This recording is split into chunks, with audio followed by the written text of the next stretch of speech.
What is going on, everybody? Your boy POLK over here on 863 Cinema TV.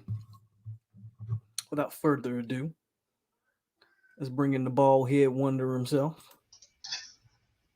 I appreciate my man. That. What up with you, man? What's up with you, man? Another day. I always mess up with the time. I always schedule it for Eastern when I be meaning to do the Central time because I keep forgetting y'all are in Texas. Yeah. But welcome to another. We haven't done a triple shot in a minute, so welcome to another Friday triple shot. And of course, Florida State, Miami. We're gonna talk App State, JSU. Plus, y'all know how we do on these, man. Whatever topic comes up. Let's hit a roll call real quick, and then we're gonna hop right into it. Noel Squad, Myron Sanders, Chris Robinson by way of Orlando, Till Dog, Island Boy, DF, John White, Purple Goblin, Tribal War, Peter Shields, the Dang Bay, Joel, Ray Fitty, Wolf Strange, Torado, Antonio, Zoe in the building, Rose's in the building, Tyler's in the building, Axthex, what up? And Kusami in the building. Hit the like button. In Central Texas, Kane in the building. All right, what you got? What you drinking on tonight, bro? You know, after last week, bro, I had to go. I had to get me a little. You know what I'm saying? I don't know if you see because of the light. You can never go wrong with that one. Yeah, you needed to hit it a little heavy this week. Got the Hennessy sign in the back. Yeah. Yes, sir. The bar is open. So here we go, man. Here we go. Let's get into it, I guess. I mean, first of all, how you feeling? College football's back. Your Bucks won last night. I mean, just all in all, football's back, man. Look, man, they I think last night was only great because it was in classic Tom Brady fashion, right? Right. Like every announcer in the fourth quarter, man, they better not give him the ball with more than a minute left. Everybody was saying it. And I think we had one timeout on that final drive, and he still found a way to get us down there, man. It's a great game. Only thing I felt good about this week was that game right there, man. So it's pretty good. We got to see Terrence wasn't there. I got to see Geyer High School versus Ryan High School up here in Texas last week. Overtime game. That was really good. Okay. That's where I forget the recruit's name y'all got, the hybrid safety. Eubanks. So I got a chance to watch him. I got to show you some film, man. I see why he's a hybrid. They play their middle linebacker at about 10 yards from scrimmage in their 3-3-5. So it's really one of these weird, like, you know, something I only ever seen in Texas kind of defensive formations. It was really weird. So it was interesting, man. But it's been a good week, man. I'm just happy to be back in the swing of things. How's everything going for you, bro? Man, same old with me. Mm-hmm. Nothing much. Waiting to see how these I'm a Chargers fan this year, so I gotta wait to see how these Chargers look. Apparently Asante got the starting spot next the second corner spot. So, and of course I gotta wait and see how Jameis is looking. But Ray Fitty. By the way, man, I got some new I got some new little things for you guys when you guys hit the donate button. There you go. And they're mainly for the Miami fans. Mm-hmm. But I'll give you a quick peek of what we got so far. Big face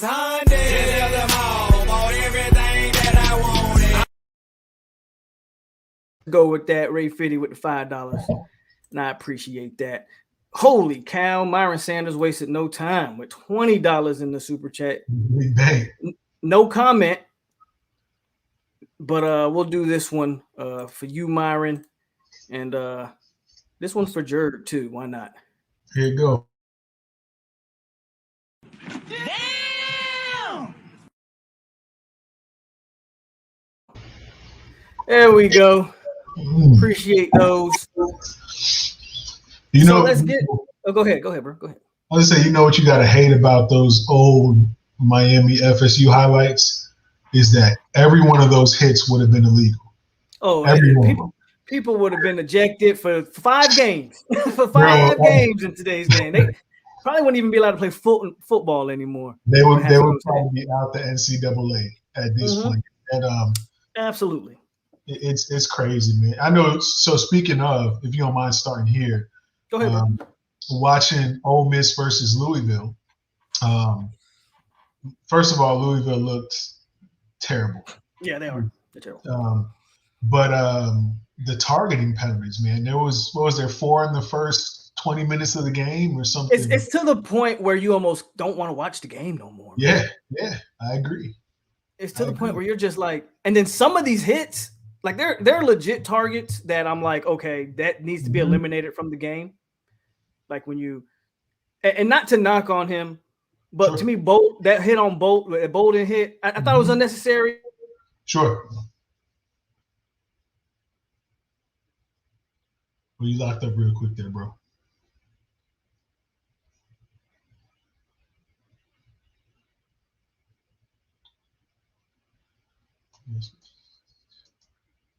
Rose, I think I don't know if y'all can still see me right now. I think we locked up right now.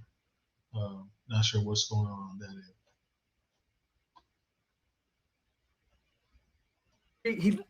You stop putting your head. That's how you break your neck, right? I mean, I kind of think that's like tackling one-on-one. Definitely froze up. Yeah, you froze up, bro. Are we back? You're back now. Go ahead. Okay. Yeah, I was froze up on this end. You good? What I was saying was I just felt like the Bolden thing was a little bit unnecessary. I'm not saying he did it intentionally. Like it wasn't malicious. Sure. But I think like that's tackling one-on-one. Stop leading with the crown of your helmet. Break your neck. So hits like that, I'm like, okay, yeah, we can eliminate those. Sure. But there was a hit. I think it was the Louisville miss. When I was like, bro, that's a tackle. Mm-hmm. That's a freaking tackle. Like, and I think football's getting to the point where what I do like the fact that they review these targetings now, even though it does take up a little bit more time. I mean, if you're going to call it, let's get it right. But when you're still not getting it right after calling a target, it's just ridiculous at this point. What do you expect the kids to do in some of these situations? That's always my thing. Is to your point, Bolden, the players going down to the ground already. You really could have fell on top of the man, instead of getting your head involved with that. But in some of these other tackles, you'll see the defensive players start to wrap up, and then out of nowhere, the offensive player drops their head because they're trying to get extra yards. And then it's okay, boom, now it's on the defense. It's like, well, what? How do y'all expect this to work? How can he change his target zone in mid? No, right? You can't. He can't do it. He can't do it. Mm-hmm. And these offensive players are dipping their heads, and obviously, like you said, either to get yards or even just to protect themselves for not realizing they're kind of putting themselves in a little bit more danger. But it's just a natural reaction to ball up, and and these aren't, I was watching, I saw a Brandon Merriweather highlight from however long ago that is, 14, 15 years ago.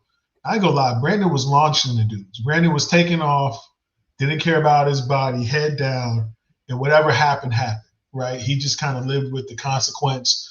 I don't know if y'all remember, there was a safety for the Jaguars. Was it Donovan Darius?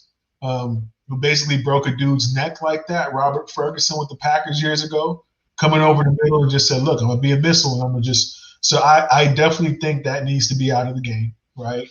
But it can't be, oh, well, you know what? I ducked my head because I was bracing for contact over in the middle and the defender happened to clip me and now he's out for the rest of the game and into next week. It's stupid, man. I agree. It just needs – and if it was more consistent, Adrian, I think that's also the problem. It's very inconsistent with the way that it's called. You know what I mean? And the interpretation of the rules. So it definitely ruins some games. But hopefully we don't see a lot of it this week. Hopefully. I probably think the trend's going to continue here. And there's not no knock on the kids, more so a knock on the referees and just the way the game is enforced, or that rule in general, just the way it's enforced. I think we're kind of just hitting the tip of the iceberg when it comes to this damn targeting stuff. Yeah. But let's not waste too much time on it. But I do think people, especially Miami fans, want to know your take on the game that we saw, that Alabama Miami game. Yeah, just go ahead and talk about it. Your problems, whatever you saw that maybe was promising, and just go ahead, man. Let you do you. Well, hit the like button, by the way, people. For sure, always, guys.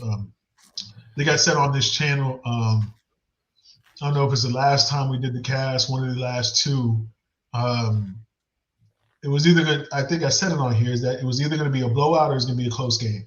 There's just no in between. There wasn't a Miami lose by 7, right? It's the game's decided by 1 point or Miami gets blown out. It wasn't going to be a blowout the other way, right? So I don't want to say I expected to lose because that sounds like some trash, right? But I definitely expected Bama to be on their P's and Q's, and they were, right? I didn't expect to generate as much pressure as we did. I also didn't expect that Bryce Young would be the second coming to Jesus, it looked like out there. He looked really good. He didn't miss. He didn't miss. I think we had we had 23 pressures and a sack. It was almost 60% of his dropbacks, and he completed 75% of his passes. Like you do that against anybody else in the country, you're probably going to create 2 or 3 turnovers. You know what I mean? And the guy was just money. I mean, we had some blown coverages back there.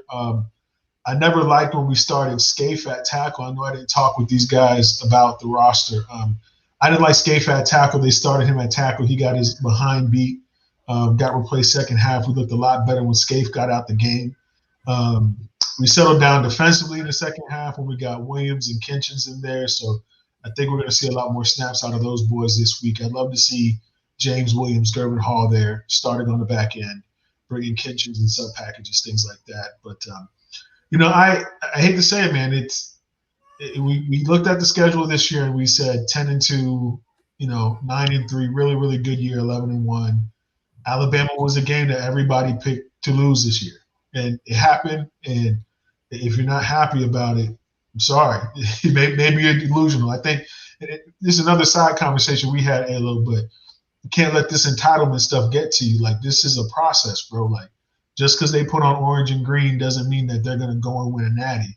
They still got to grow as a team to get to that point. You know what I mean? And, so I'm just hoping for a bounce back this week, man. I think we need a good, clean game offensively this week to give people some hope. And if for any reason he drops that game this week, then I don't know. Do you think that's a possibility? Because before you give your take, I get that App State might be like a solidly coached football team.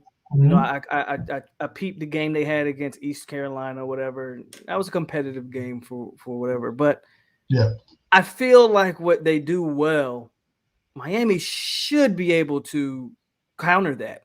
What they do well is everything's to the edge. They were able to use their speed to the edge against ECU. They're not very big, and I don't foresee them being able to outspeed Miami to the perimeter. But anything, I guess, is possible depending on, how it's schemed, whatever the case. So just from when I watched the game, I don't feel like, and I know like it's easy for me to come on here and be like, yo, Miami better watch out, upset alert, Sure. But I don't foresee it. And like you said, if he drops this game or if they win by 3 points, I don't know. Miami should win by at least 14, in my opinion. And I'm probably being modest. Kind. Right. I'm probably being kind right there, right?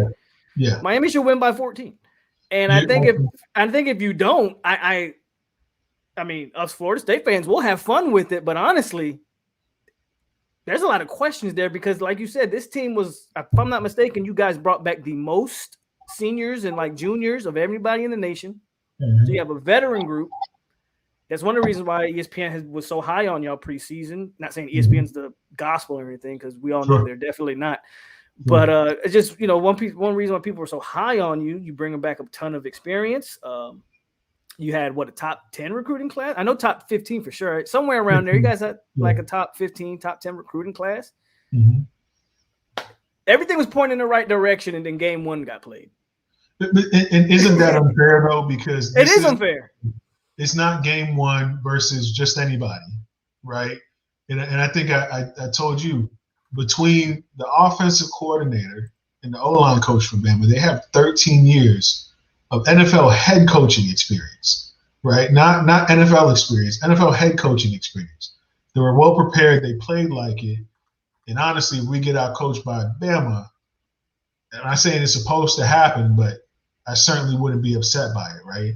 But if you look at App State, one thing I think we have to focus on is, especially in the run game, App State's not going to make any mistakes in the run game. I'll tell you that right now. They're going to block. They're going to move. They're going to stick to who they are, and they're going to say it's almost like triple option. Yeah, but Miami's got to win those one-on-ones and that because, again, Miami's bigger. Correct. And correct. Sizes and everything, leverage, a lot of things play into that blocking scheme. I completely understand that. I'm just saying there's a different caliber of athlete in South Florida than that Appalachian State's going to put on the field. Sure. If Appalachian State has more want to, that'd be very telling in my opinion, because Miami should come out here mad. They should come out pissed off and ready to make a statement. And if they don't, I guess where does it start? Does it start with Manny? Well, I'd say best case scenario, right? Best case scenario for us this week is we don't give up more than 10 points, right? And that's including a second half. They're going to break one open. They're going to run that outside zone to death, so they're going to break a couple of them, right?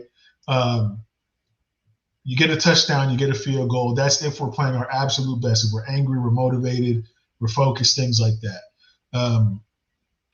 Average scenario, I think the game's probably more like 35-17, something like that.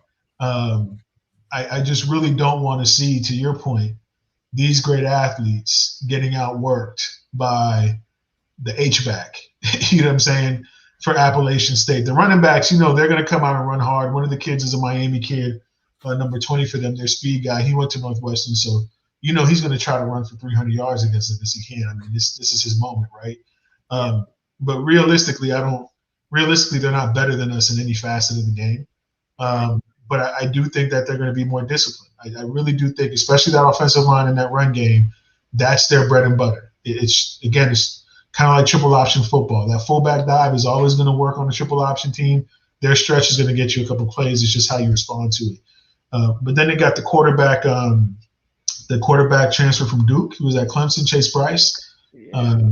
I think he's garbage. So I do too. I was about to say so if you get them in anything, 3rd and 7, 3rd and 8, contest at the line of scrimmage, go after him. He's going to give you the ball. Right. He shouldn't. Yeah. He shouldn't be dropping dimes out there. So that's fair. That's fair. I just all we got to do is just play a good game, man. That's it. And to your point, if we don't play a good game, even if to your point we win by 3. Then everybody's going to be wanting Manny's head on a freaking.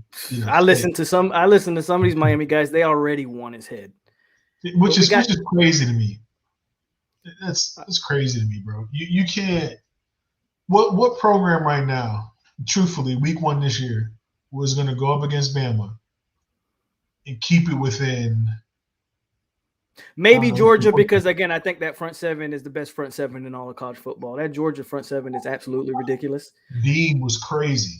Was crazy. I think he's the best defensive player, and that's one game, one sample size. But Dean looked like the best college football player in the country week 1 against Clemson. So to your point, maybe Georgia. Yeah, maybe Georgia, but Georgia can't score. Right. JT Daniels garbage. I don't care. For whatever reason, these Georgia quarterbacks, 5 stars and all, continue to be garbage. So they got to figure out an offense. But I think the defense probably would have kept them in that game for a little bit. Shout out to Tyler. He's got the $2 super chat. And he says, give me that Stanford Samuel. So let's do it. Let's do it. Yeah, it goes. Good old Stanford. Damn! I want to ask you about my team. What did you think of that? First of all, great college football game. But what did you take away from Florida State as a Miami fan? There were based off what you saw last year from this team and what you saw from this year's team. What's your thought process? So to be very truthful, Travis. So starting the game with Travis, I understand why. Okay. I really, really understand why. I think Travis, with his limitations, I know there was a lot of talk, and we talked about this, like Travis showing all this improvement. I don't think he necessarily got better. He probably matured a lot, but I don't see where he was just like, you know what I mean? Like, I didn't see anything from Travis that was a drop back that was on schedule. I didn't see anything like that. But the broken plays and the threat of the run kept you guys alive in a lot of situations, which was cool, right? And I think bringing in at the end of the game when Milton did come in, even though it was by on accident, it seemed like, because his helmet popped off, Milton getting you guys to be on schedule, I think potentially sealed the deal for that game. You know what I'm saying? I think the offense has to run through Mackenzie Milton, though. I don't think there's any way moving forward that you put Jordan Travis on the field and say, hey, this is really our best bet to win a game. I think the defense looked good. I think Johnson had a really big game. I don't know what was going on with Notre Dame at left tackle because they had the freshman. I think they benched that kid. I think Johnson whooped him so bad. Okay. I think they benched him. I didn't hear if he got hurt, and maybe somebody in the chat knows if he got hurt. Sure. I think during the game they did say he may have gotten out because of injury. I don't recall him like being on the ground, being hurt. I honestly think they benched him. Okay, because that's what I was like. Was it because he wasn't able to handle Johnson early? That's what I think. So if that's it, that's cool. I think y'all improved on the front. I liked what I used to tell you last year. Fuller was running this like kind of hybrid 3-3-5, and he really didn't press the issue. He didn't really try to attack the line of scrimmage at all. For whatever reason, he felt very comfortable attacking Notre Dame. I'm glad he learned. I'm glad he learned. He got very comfortable. Travis J got to grow a little bit. I know you mentioned that. He was there. He was there on the, what was it, 2 touchdowns? Yeah. 2 touchdowns? He was there. You got to make a play. You got to get your head around, get your hands up something. But so I'd say definitely better than last year, especially defensively. That's what my biggest takeaway was. I would like to see, if we're really going to evaluate, let's evaluate a full game with Mackenzie Milton at quarterback. And obviously that's not going to be against Jacksonville State, right? I don't think anybody's expecting anything from a team that UAB held to. UAB, by the way, held to 0 points and like 150 total yards. Yeah, there's no way we're not going to grade an offense. Yeah, you're not going to grade anything off of this game. No, but I think you guys have a lot of reason for encouragement. Now on a side note, just talking about your opponent Notre Dame, I don't know why they stopped getting the tight end in the football. I don't know what happened. He had some drops that he did though, and maybe that was Bobby. Like seriously, this guy's supposed to be. They nicknamed him Baby Gronk, so he had all this hype, and I didn't see it. He got open a lot, but it was just. He definitely has the size. Definitely has got the tools to be a top tight end. The concentration drops. That's what those were. They were there, but look, I think you guys leave out with a lot of optimism. I don't think you would be necessarily pleased, aside from the big runs. The run game against something other than that 3-man front. I think you got to show some improvement there as well. Honestly, we got to do the same because we couldn't run against Bama's 3-man front for shit. But you guys, when you guys got Milton in the game, they went to that 3-man front exclusively, right? I don't know the coordinator's name, but he was dropping 8. Marcus Freeman. He was still getting dotted. But he was dropping 8, and you guys just said, well, fuck it. I'm gonna go ahead and drive that thing. I mean, it was like 11 straight runs. But that is positive in my book, and I get where you're coming from. But when you watch this team last year, our staff didn't make those kind of adjustments. It's like they were trying to said it all the time. They were trying to like squeeze a round peg in the square hole for whatever reason. They made adjustments, and I was very pleased with the things that I saw. It's hard to say you gave up 41 total, and yet you still had a good defensive performance. But when you throw 3 interceptions and put your defense in those situations, when Notre Dame actually got the ball off of whether it was a punt or a kickoff, they only scored, I think, 17 points. we put them in situations to score. I think the defense played damn well, especially considered what we've seen the last 3 years. So I was pleased. Well, yeah, and I'll say this, Adrian. I think first of all, their quarterback, Notre Dame's quarterback, he was lights out for those first maybe 3 quarters. I think he's like a 5th or 6th year senior or something from Wisconsin. Yeah, something like that. Yeah, he looked good. I mean, whether or not he wasn't flashy or anything, but he got there, he completed a lot of balls, whatever. So he looked good. But to your point, Notre Dame threw it all at you, even with those turnovers. But the defense responded in a way that it didn't last year, right? Yeah. You know, the run defense. I didn't even mention that. The run defense. Notre Dame's known for running the ball, so it's going to be interesting to see what Notre Dame looks like. What's up, Zay? What Notre Dame looks like for the rest of the year, because their run game didn't look that good against y'all. I think y'all shut that down. Didn't look good. It was I think the stat is they somebody might know the stat way more than I do. But I'm off the top of my head, I believe we held their 2 running backs to like 1.9 yards a carry. They only had like 65 total rushing yards or something like that on like 30 carries. Something crazy. It was like a crazy stat where I was like, damn, they really couldn't run the ball on us. Yeah. They just, there you go, 64 total rushing yards. It's, on like 30 plus carries or something like that. So you can't ask for better run defense than that. I mean, if you can find better run defense than that, show me. Jeff, I'm so glad you came in, Jeff. Jeff with the $20, because I got one specifically just for Jeff. I've been saving this just for him. Here you go, Jeff. My name is Jeff. My man, Jeff. Every time you donate, that's what you getting. Shout out to Jeff, man. That's like he donates every show. That's my guy. So can I throw this out there? Just looking at numbers from y'all's game. Yeah, go ahead. So Mackenzie Milton, I didn't realize this. He only threw for 48 yards, right? We only played 2-3 total series. Right, but so on 7 dropbacks, right? And I wouldn't have guessed that. In my mind, he drove y'all up and down the field. The way the energy around Milton you know what I'm saying? Like the energy around Milton getting the game, like I felt like he led y'all on a 95-yarder. But let me tell you why you feel that way. Yeah. Because, and here's my thing with the Jordan Travis, Mackenzie Milton thing. I'm telling you why you feel that way.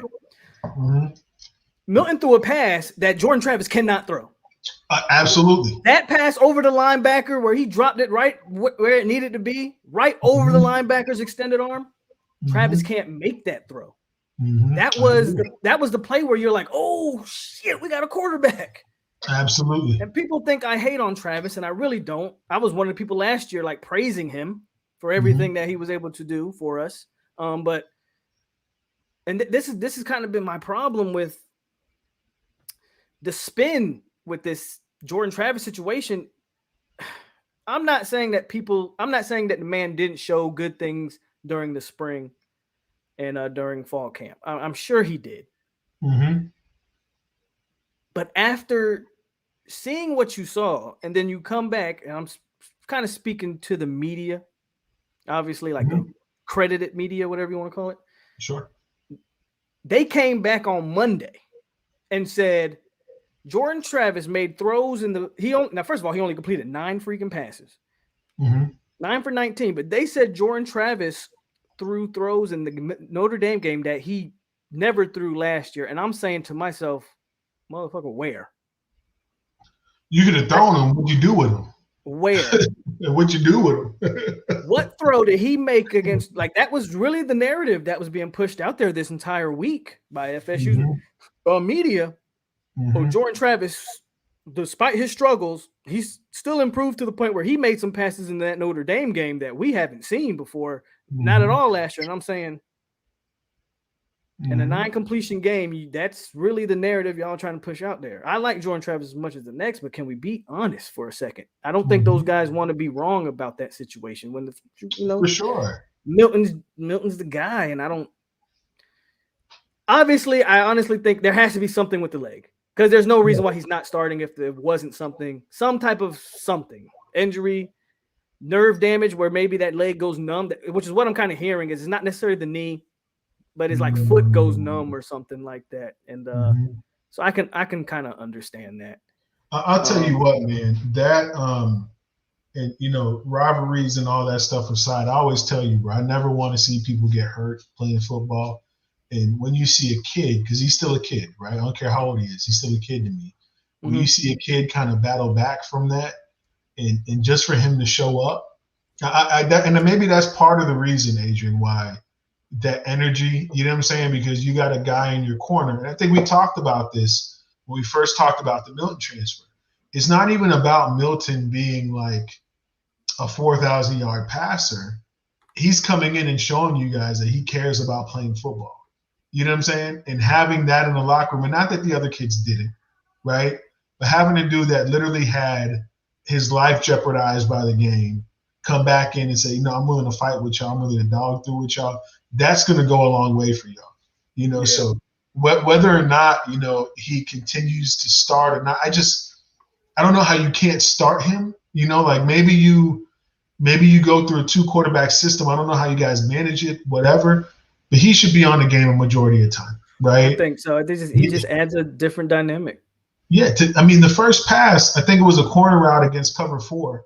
Yeah. I'm pretty sure y'all ran a smash concept to the near side of the field. And it was just a dot. It was a dot. He dropped it right in there. Dropped it right where it needed to be. Yeah, he looked good, as good as he always has throwing the football. You got to give him a shot. Got to give him a shot. We got another one from Jeff saying Milton play in the second half. I think we win. I think if he starts, and that's not Travis has to be on the field because his legs are special. Mm-hmm. Travis is a special runner, but it's tough. I hope they figure out how to work that. But shout out to Jeff with another one. My name is Jeff. Let me shout out DF real quick because I remember talking about. What DF say? O'Brien.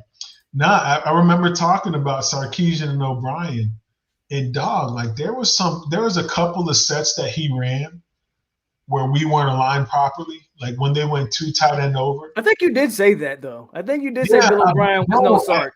You did say that. He wasn't, and he isn't. But boy, his ass lit us up with some formations, dog. Yeah. His formation work killed us, man. If y'all really watched that game, he had us beat by alignment at least 13, 14 times. At least 13, 14 times. Pro style offense, just you either line up or we're gonna smack you in the mouth right where you miss a line. And he did it over and over again. He coached a hell of a game. I can't even be mad at him. He coached a hell of a game, man. That's what, man. I just don't know how you grow enough to prepare for somebody. You know what I'm saying? They look like as a coach, how do you get to the point where you're like, oh, I'm gonna be in the same bag as Bill O'Brien or a Steve Sarkisian or a Lane Kiffin? Are you ever gonna be in that bag? You know what I mean? Other than maybe again Georgia. Someone here said Georgia sucks. That's gonna be one of the best defensive teams in the country. I don't care anybody. Yeah, I just think look, I'm no Georgia fan. As a matter of fact, me and Jurgen both really, really hate the Bulldogs, and just because of the delusion. Like, if we want to talk about delusion, the Bulldogs. Mm-hmm. But again, you can't look at that defense and say,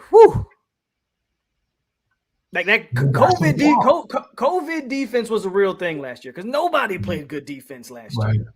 Right. But what I saw in week 1 from that defense over there, I don't know how good DJ is. Talking about the Clemson quarterback, I kind of definitely think he's a couple step downs from Trevor Lawrence. I know he was a highly talented guy, but we'll see. He has a lot to prove. But man, Clemson recruits fairly well. They recruit decent linemen, and those boys wanted nothing to do with that Georgia front four. Nothing to do with it. They couldn't do nothing with it. So, Georgia I think they have 2 legit NFL D tackles. They're probably second round. Yeah. They got 2 legit NFL D tackles that are eating space. And then like you said, you have Dean at middle linebacker looking like Micah Parsons or something like that. He looked good, man. He looked really good. Real quick, I know we continue to go kind kind of bouncing back and forth between both games. Yeah. I want to know what you thought about Parchment. I didn't see his name called too often, if I remember correctly. But Yeah, he had a touchdown catch, but that was it. yeah, I expected to see him featured, but I think that's a Travis thing, right? I was about to say, if you go back and watch it, Parchment had some plays where he was open, and again, I don't want to pile on Jordan, but he gets happy, and he had some blatant misses that he didn't even throw. He didn't even throw. Now Right. I know we like to blame the O-line, but Right. I kind of tend to look deeper than that. But to his credit, I mean, he kept plays alive, but I also think he kept plays alive because he didn't see anything open.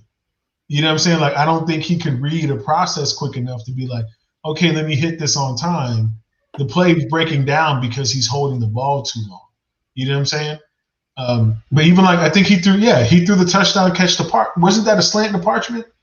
Yeah, so that was a play where it looked like, I'm trying to remember, they tried to run something almost like, I feel like they tried to run something to the left, and like Travis had to spin around and come back, and he was able to hit Parchment on kind of like a broken up play. I don't actually remember what the exact play call right there. I'd have to go back and watch it, but he made some stuff happen on that particular play. And like I said this before the season, that's the double-edged sword with him, but that's where I wanted him to improve. I understand that he makes some of his best plays outside the pocket on the move, but that's also when he makes his worst mistakes, and he had 3 of them.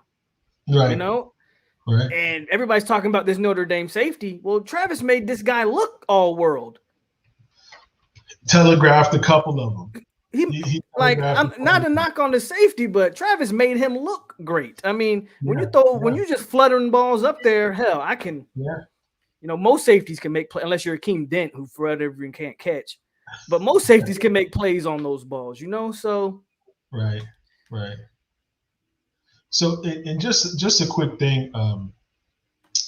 I didn't look into ECU because we brought them up earlier with the Miami game, right?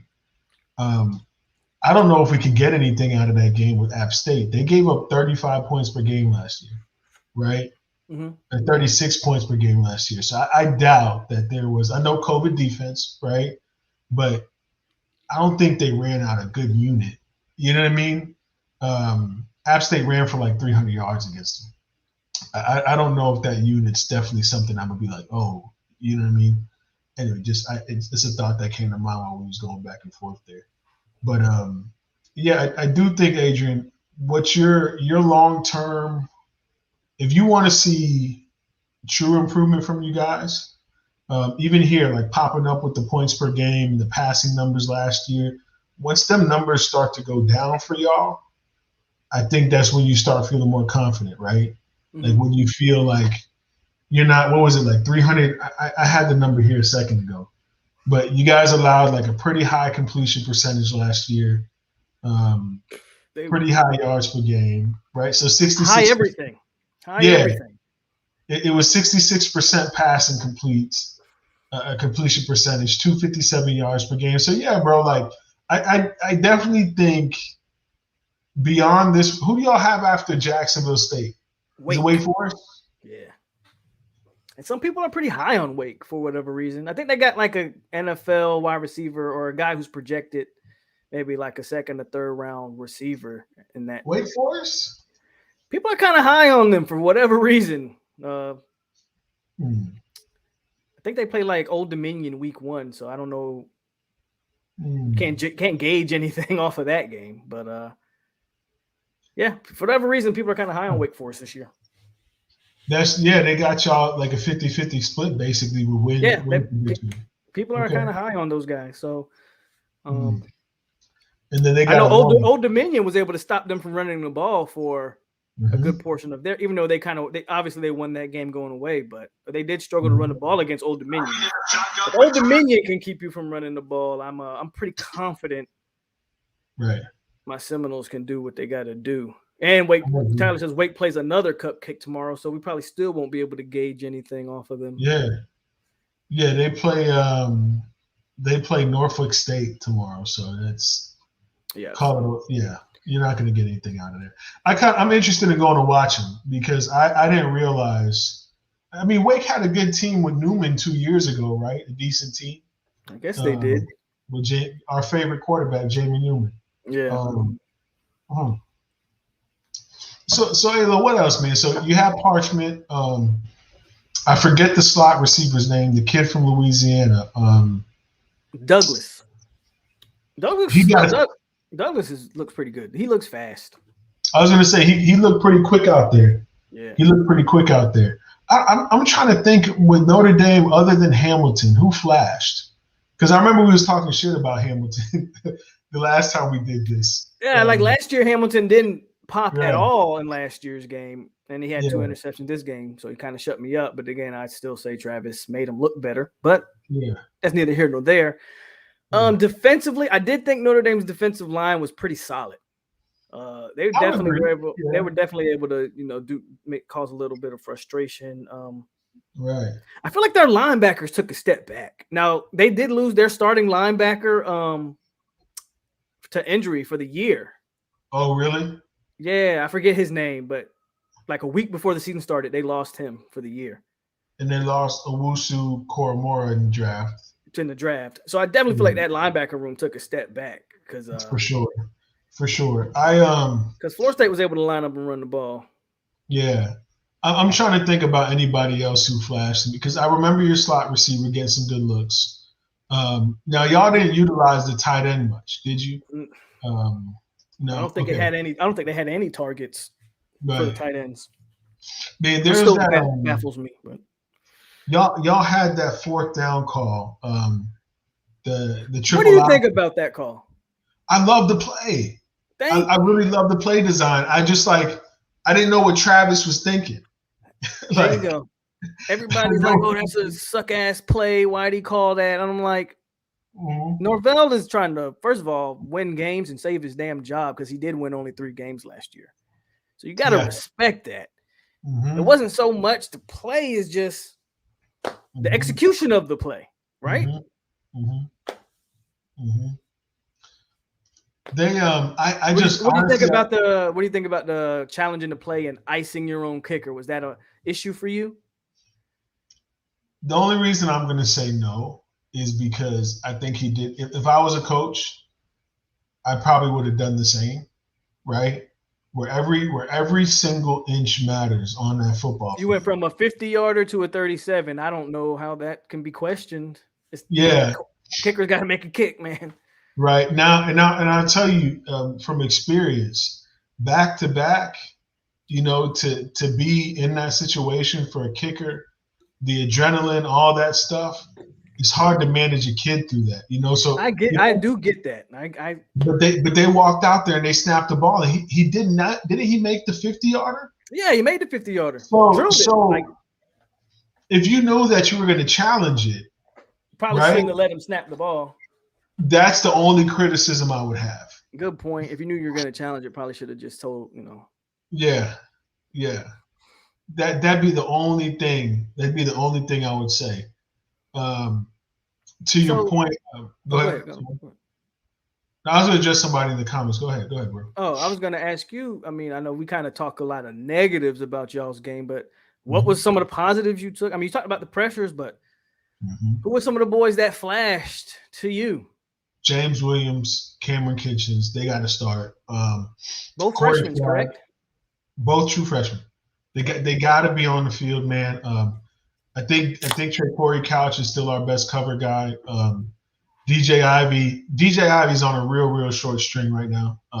The way I see it is, if he's not in just flat out press man with a single receiver, I don't think he can operate at a high level. So I think this week is probably going to be Couch and Stevenson out there. I like Flag. Keontre Smith, his first game starting ever at linebacker was against Alabama. And he held his own for a guy that's 5'11", 215. He didn't react the way I wanted him to, but he did flash a little bit. Chance Williams looked pretty good. Jafari Harvey looked – I'll tell you, the best defender was Jared Harrison Hunt, our defensive tackle, 81. He looked damn good. If y'all watch trench work, you would appreciate the way that kid played. He looked damn good. Offensively, I didn't see. I'm not going to say any. I mean, Keyshawn Smith made a couple of catches, Restrepo, whatever. But damn, man. I mean, I didn't see Will Mallory. I think we talked about that on Saturday. Yeah, he only had like 2 targets or something like that. Are you kidding me? You know what I'm saying? Will Mallory should have been targeted more. So I would say the bright spot is we got our right tackle up out of there and we found a pretty good replacement. So that would be a positive. I really don't think, man, like I got the App State game playing in the background. I told you I looked at him too. Miami shouldn't. it shouldn't struggle in this game. I don't see I don't see where App State really does anything to, And we play. Maybe it can be close for a quarter, but yeah, the talent should just bleed through in that game, and by the end of the game, it should be pretty comfortable. It should be. Yeah, I think I was telling my homeboy today. I think the floor should be 35 points. We should be looking upward 45, 49. We just got to come out and play ball. To real quick to Tyler, because he brought it up. How can I talk about your running backs? The big run by Corbin. First of all, I didn't know Corbin was that fast. I didn't know Corbin had breakaway, and I may be ignorant in saying that. Go watch him when he was at Texas A&M. Last year he was coming off was it a hamstring? He had a pretty serious injury that he had as a freshman. Mm-hmm. And so last year was his first time playing since that injury. I don't know if it was like a torn hamstring. It was something. It was a serious injury. Somebody might actually know in the chat. Yeah. So this is his second year removed from that injury. So I wasn't too shocked by Corbin. That 89-yarder. First I watched it, I was like, oh, he just kind of had him beat by a lineman. No, he had some legit getaway to him that we didn't see last year. So I thought that was a positive. I did see the couple carries by Toa Feely in the game. To me, I think he's more exciting, if that makes sense to you. When he gets the ball, I feel like he's one step away from breaking. He has to fill it out. Yeah. And Ward looked pretty good too. Ward was the guy getting all the carries against that 3-man front. To me, Ward's the guy his vision is very impressive to me. Mm-hmm. You can tell he's very patient, lets his block set up, and then he doesn't hesitate. So no, I think he definitely held his own, man. I think we've definitely got 3 solid running backs. Yeah. So and I'll tell you another thing. Going back to Miami, you mentioned positives. Don Chaney has to get the majority of the carries for us. A lot of Hurricane fans are really tired of Cam. I love Cam the kid. Right. He should be third quarter, fourth quarter when you're trying to lay into somebody. Let him run straight forward. But Chaney's your guy that's going to get you some explosive runs out there. He's definitely going to get you some explosive runs. Is Rooster going to be back for Appalachian State? No, I think he got 4 games. Did he get 4 games? I don't know. I just know he was suspended last week. I don't recall the number of games. I'm pretty sure he got 4 games. So we won't see him until UVA, UNC, which honestly, when we get into league play, we'll need him big time. Big time. Right. Mm-hmm. Now, question going back your way. So obviously the year's underway for everybody. You have a couple of big games tomorrow. I don't know if you circled this one, but Ohio. I just about to ask. I know Ohio State and Oregon is the only big game I'm thinking of for this week. That's the one that has me super intrigued because I don't know, man. Ohio State, like they let Minnesota, I want to be intrigued. There you go. And first game, I get it, but Oregon going blow to blow with Fresno is kind of like, yeah. It wouldn't shock me if Ohio State, because you can say what you want about Minnesota, but that's a damn good coach football team, and that offensive line is very good, big, very good. That old Midwest style O line. They got like a Wisconsin style O line over that Minnesota, so it makes sense. Mm-hmm. And it's Oregon, so Oregon could definitely show up and score 50. Like we could definitely get a 50-50 shootout or something like that tomorrow. But right.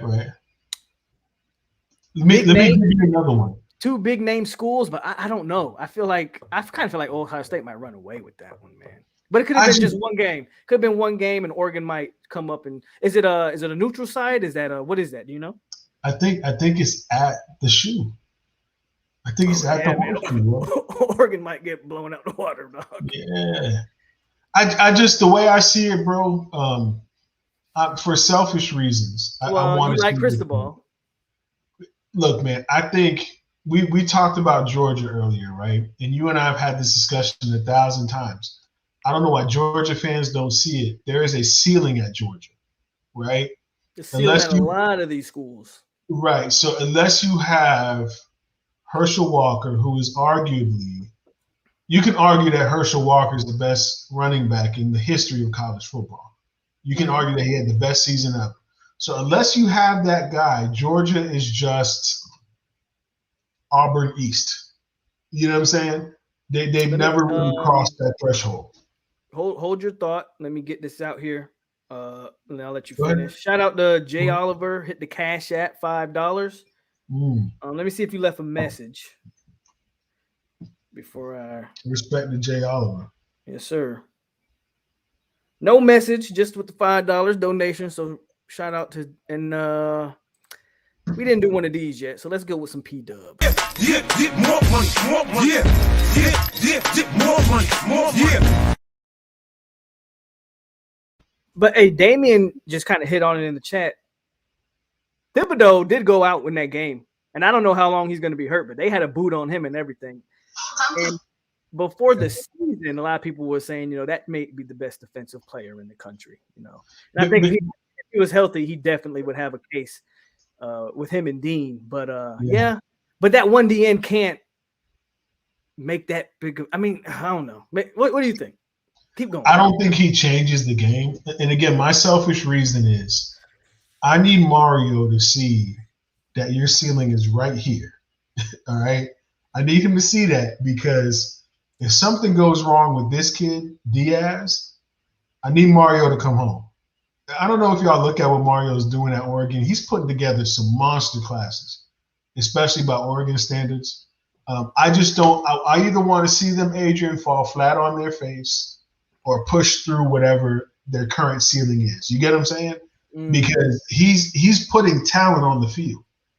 I would argue he probably has the most talented roster in the Pac-12 right now. I don't think it's close. You know what I'm saying? So it's like, Oregon, are y'all going to show up on a national stage? This is the Oregon team. Again, they struggle with Fresno. Last year, they lost to Oregon State. Y'all got to push through at some point to show somebody you're for real or not. That's the only reason I'm interested in watching. Let's keep it on the West Coast just for a little bit. Yeah. I like what Chip Kelly's got going on at UCLA, bro. Chip Kelly is tailor-made for college. Sure. He doesn't, even when he was at Oregon in his heyday, in his prime, didn't recruit the most talented guys. He get a guy every now and then, but Chip Kelly recruits guys for what he runs. Yep. And now that he has his system in place over there in UCLA and LA, yep. I don't know, man. I think they might be a real force in the Pac. Now, they're not going to contend for like a natty. But can they contend for the Pac-12 ship? I think so. I think they could be the best team in the Pac-12. I think so. And here it goes to your point, right? Mario Cristobal liked the guy a whole lot. Realistically, I don't think Mario's going to have what it takes to outcoach Chip Kelly. Yeah, I don't know if he can outcoach Chip. No, you're not going to. You can get the talent on the field. I don't think you have what it takes to outcoach Chip. I don't think you got somebody on your staff that can outcoach Chip, right? Yeah. Because Chip was over there. I mean, some of the stuff he was dialing up against LSU was vintage Chip, but he had y'all beat. The quarterback's not even that. But he's always done that. Chip Kelly's always done that with guys that the quarterback's not that, but he makes it work. Always does make it work. He can move. That's about it. What do you think about what Jeff's saying right here with our little brothers? I'm so sick of these dudes. But you know how UCF did it. UCF's going to get a check into that TV deal. Oh, they should definitely do it. I'm not mad at them for doing it. I'm just mad at the fans for like, we're part of the Big Four now, and we've won a natty like all the other Big Four. Man, if you don't sit your ass down somewhere. Here, and this is what I've always said about UCF. You guys are not UCF doesn't have a level of expectation that equals the other three, right? So Miami last year, we go 8-3. We had a couple bad losses, but we go 8-3, right? And that is considered to be a failure by most, right?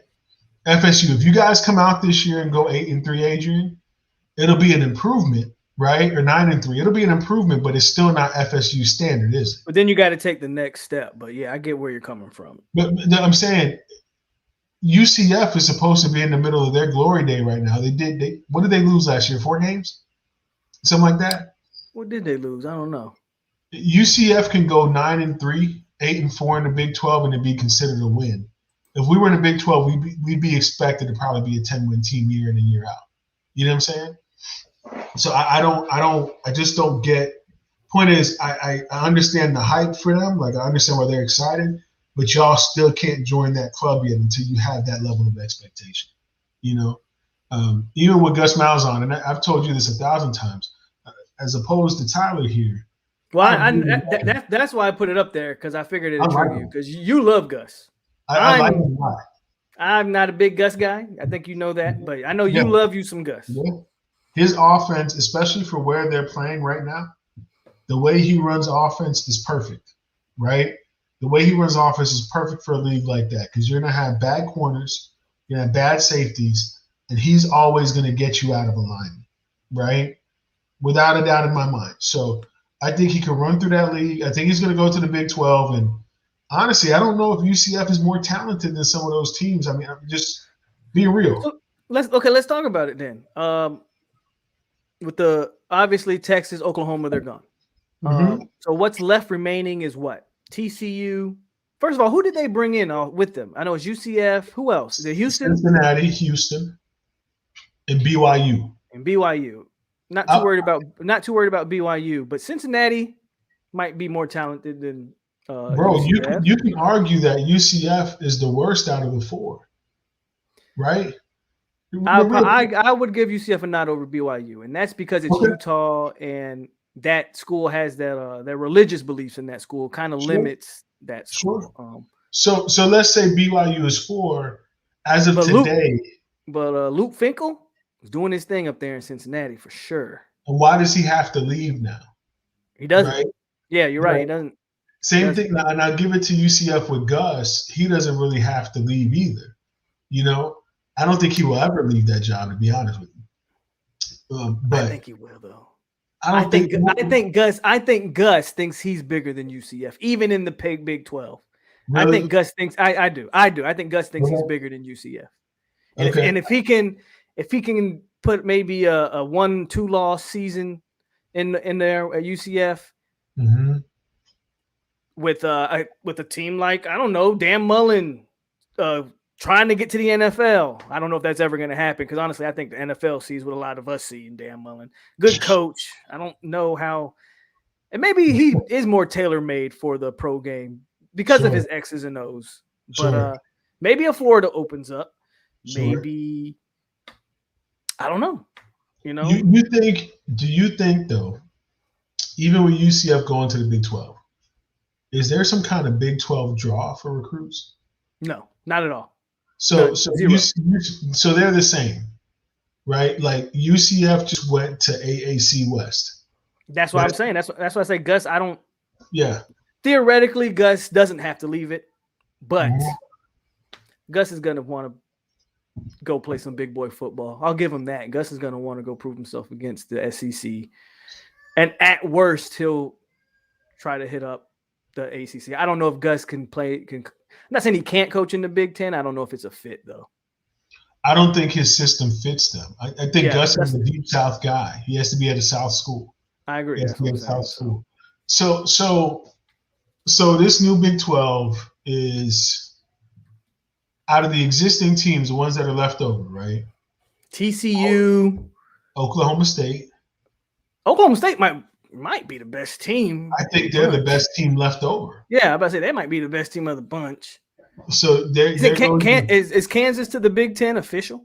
Like, is that officially going to happen? No, it's not. It's just hasn't happened yet. Hasn't happened yet. So but Kansas is trash anyway, so it doesn't really matter. from a football standpoint. Texas Tech, they kind of have their years every now and then where they make a little noise, I guess. I just don't see that. Big 12's legit bad. Baylor, I guess. Because who is RG3 walking through the door at Baylor? Probably not. That's my thing, bro. Who's really going to jump up in that conference and be like, "Oh, this is still a Power 5 conference"? Like y'all's best. It's really not. Yeah, it's not. Your best hope was Oklahoma, and they get blown out every time they get to the playoff. You know, that's what are y'all doing? What are y'all? I really do think like. I'm trying to think. You said Houston. Houston. They have a shot, maybe. But who? Why didn't they bring in SMU? SMU is in the same market as TCU. Yeah, they're Dallas area. Yeah, and they're both private schools in the area. Whatever. I don't think it makes a difference though. What does SMU get out of going to the Big 12? They might have the best coach. Mayans got it. So there you go. I forgot Iowa State. So Iowa State would have the best team. They definitely have the best coach. Right, by far. Yeah. By far the best coach. What do you think about West Virginia? I forgot they were even still there too. West Virginia's in that mix. So I don't think West Virginia would be better. But they lost to Maryland. So yeah. I don't think West Virginia would be better than UCF. I don't think so. I think UCF would now get the recruits that went to West Virginia instead of UCF. Okay. I would agree with that. You know, the South Florida kids that, that made their way. That the big boys weren't recruiting, yeah. Yeah, because we had this kid, Jacoby Spells was a kid that we were recruiting, a fringe 4-star guy out of American Heritage. Yeah, he's committed to West Virginia. So that's a kid that I think will go to UCF now instead of West Virginia. I feel like Boise State should have made the move to the Big 12. I think they would have benefited, maybe. I don't know why they didn't want him. It seemed like that'd be a fit. Polk, do you think Manny is the guy for UM? I mean, that ain't really a question for me. That's a question for Jerk. Me, I don't really care. I think, seriously though, I think my problem with Hurricane fans is I think they're being unfair to a first-time head coach. And correct. I'm no Manny Diaz fan by any stretch, but if you're gonna hire a first-time head coach, you gotta give him time. You get Manny's. And I've always said this about Manny. The one thing I can always I've always given credit to Manny was that he ain't afraid to make changes. He's fired guy. He fired Enos after a year. He fired Blake, but the guy has made changes. Like he hasn't stuck to something that's not working. He's like, you know what? I value this job, and I'm gonna make as many changes as it takes until I get it right. So, regardless of what I think of Manny, I think at the least you got to give him another year or two before you start talking about axing him. Adrian, you made a good point, right? Willie didn't need time. That wasn't Willie's first head coaching job, but that's a whole other conversation. Guys, remember Manny Diaz, y'all can correct me if I'm wrong. I don't think Manny even coached the Pop Warner team head coach. I don't think Manny's head coached anywhere. In his first test, Manny Diaz's first test at Miami was number 1, Rick leaves and the class completely falls apart, if anybody remembers that, right? And then after the class falls apart, he pulls pieces back together. Avante Williams is one of those pieces, right? And then his first game is versus goddamn Dan Mullen in basically Gainesville when they go to Orlando, right? So you can't – this guy is still learning how to do the job. But to Adrian's point, it's not like he's sitting there like, oh, I'm going to just stick with my guys and ride this out. It's like, no, bro, if you don't meet the standard that I'm trying to get to, then you got to get up out of here. He's doing his due diligence. It's just a question of whether or not he's good enough. And you can't figure that out about a guy who's in his 3rd year coaching as a head coach. You can't figure that out right now. Yeah, and I'm gonna go back to Central Texas because he said time like Willie. See, if Manny had coached at other places before getting his first job at Miami, then it would be like, okay, year 3 is usually do or die year for most tenured head coaches. By year 3, people are looking for results. That's just kind of the rule of law. Mm-hmm. I think for a first-time guy at a D1 program, ACC, Miami, I think, and I know it's hard to say that because programs like that, they don't have a lot of patience.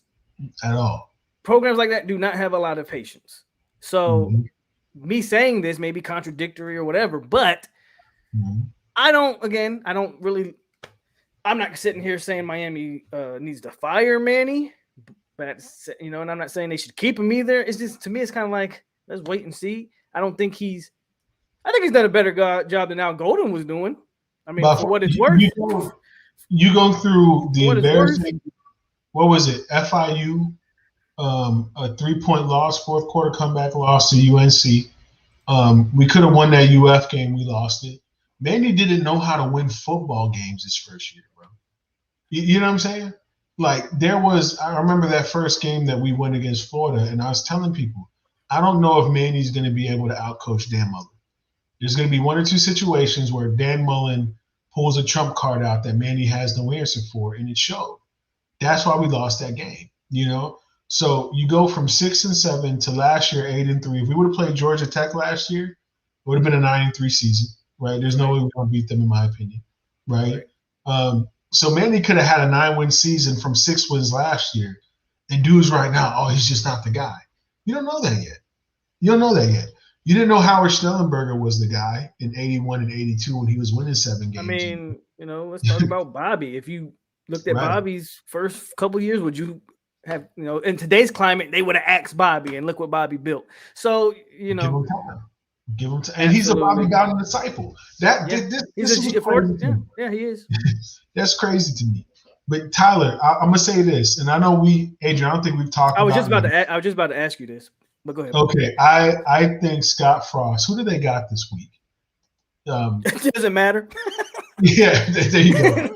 They're gonna lose. Whoever they play, they're gonna probably lose, unless it's like a FCS school.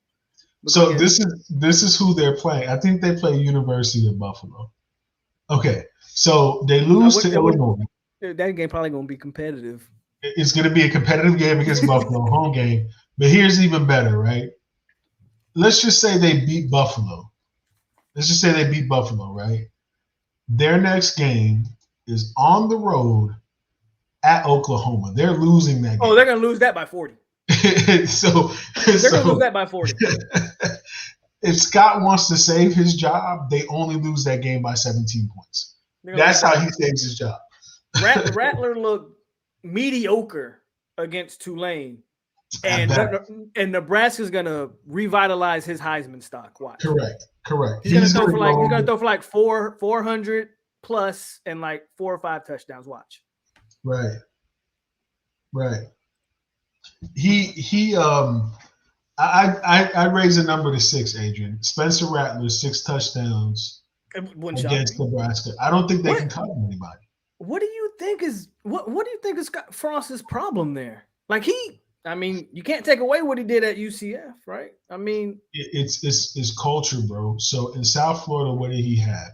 And I'm gonna let y'all into my personal philosophy. I think I've discussed this around you, Adrian, maybe not directly. Mm-hmm. In a conference like the AAC, right? As long as you have the best quarterback, you're winning the conference. There's no question.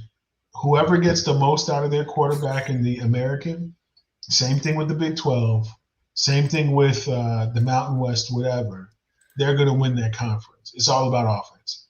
And he found out how to get the most out of his quarterback. He had the best quarterback in the league, right? Mackenzie Milton, without a doubt, right? And that's why he has a job. The Big Ten isn't like that. You have to build out a total roster, and you can't do it with gimmicks. Right, Chip Kelly at I forget the name, the Bruins, UCLA, right? He got a quarterback, and he's building a good roster around that quarterback. You show me anybody that Scott Frost has brought in aside from the quarterback Martinez. Show me somebody. You know what I'm saying? That's the problem. He doesn't have dogs out there. He doesn't know how to recruit like that.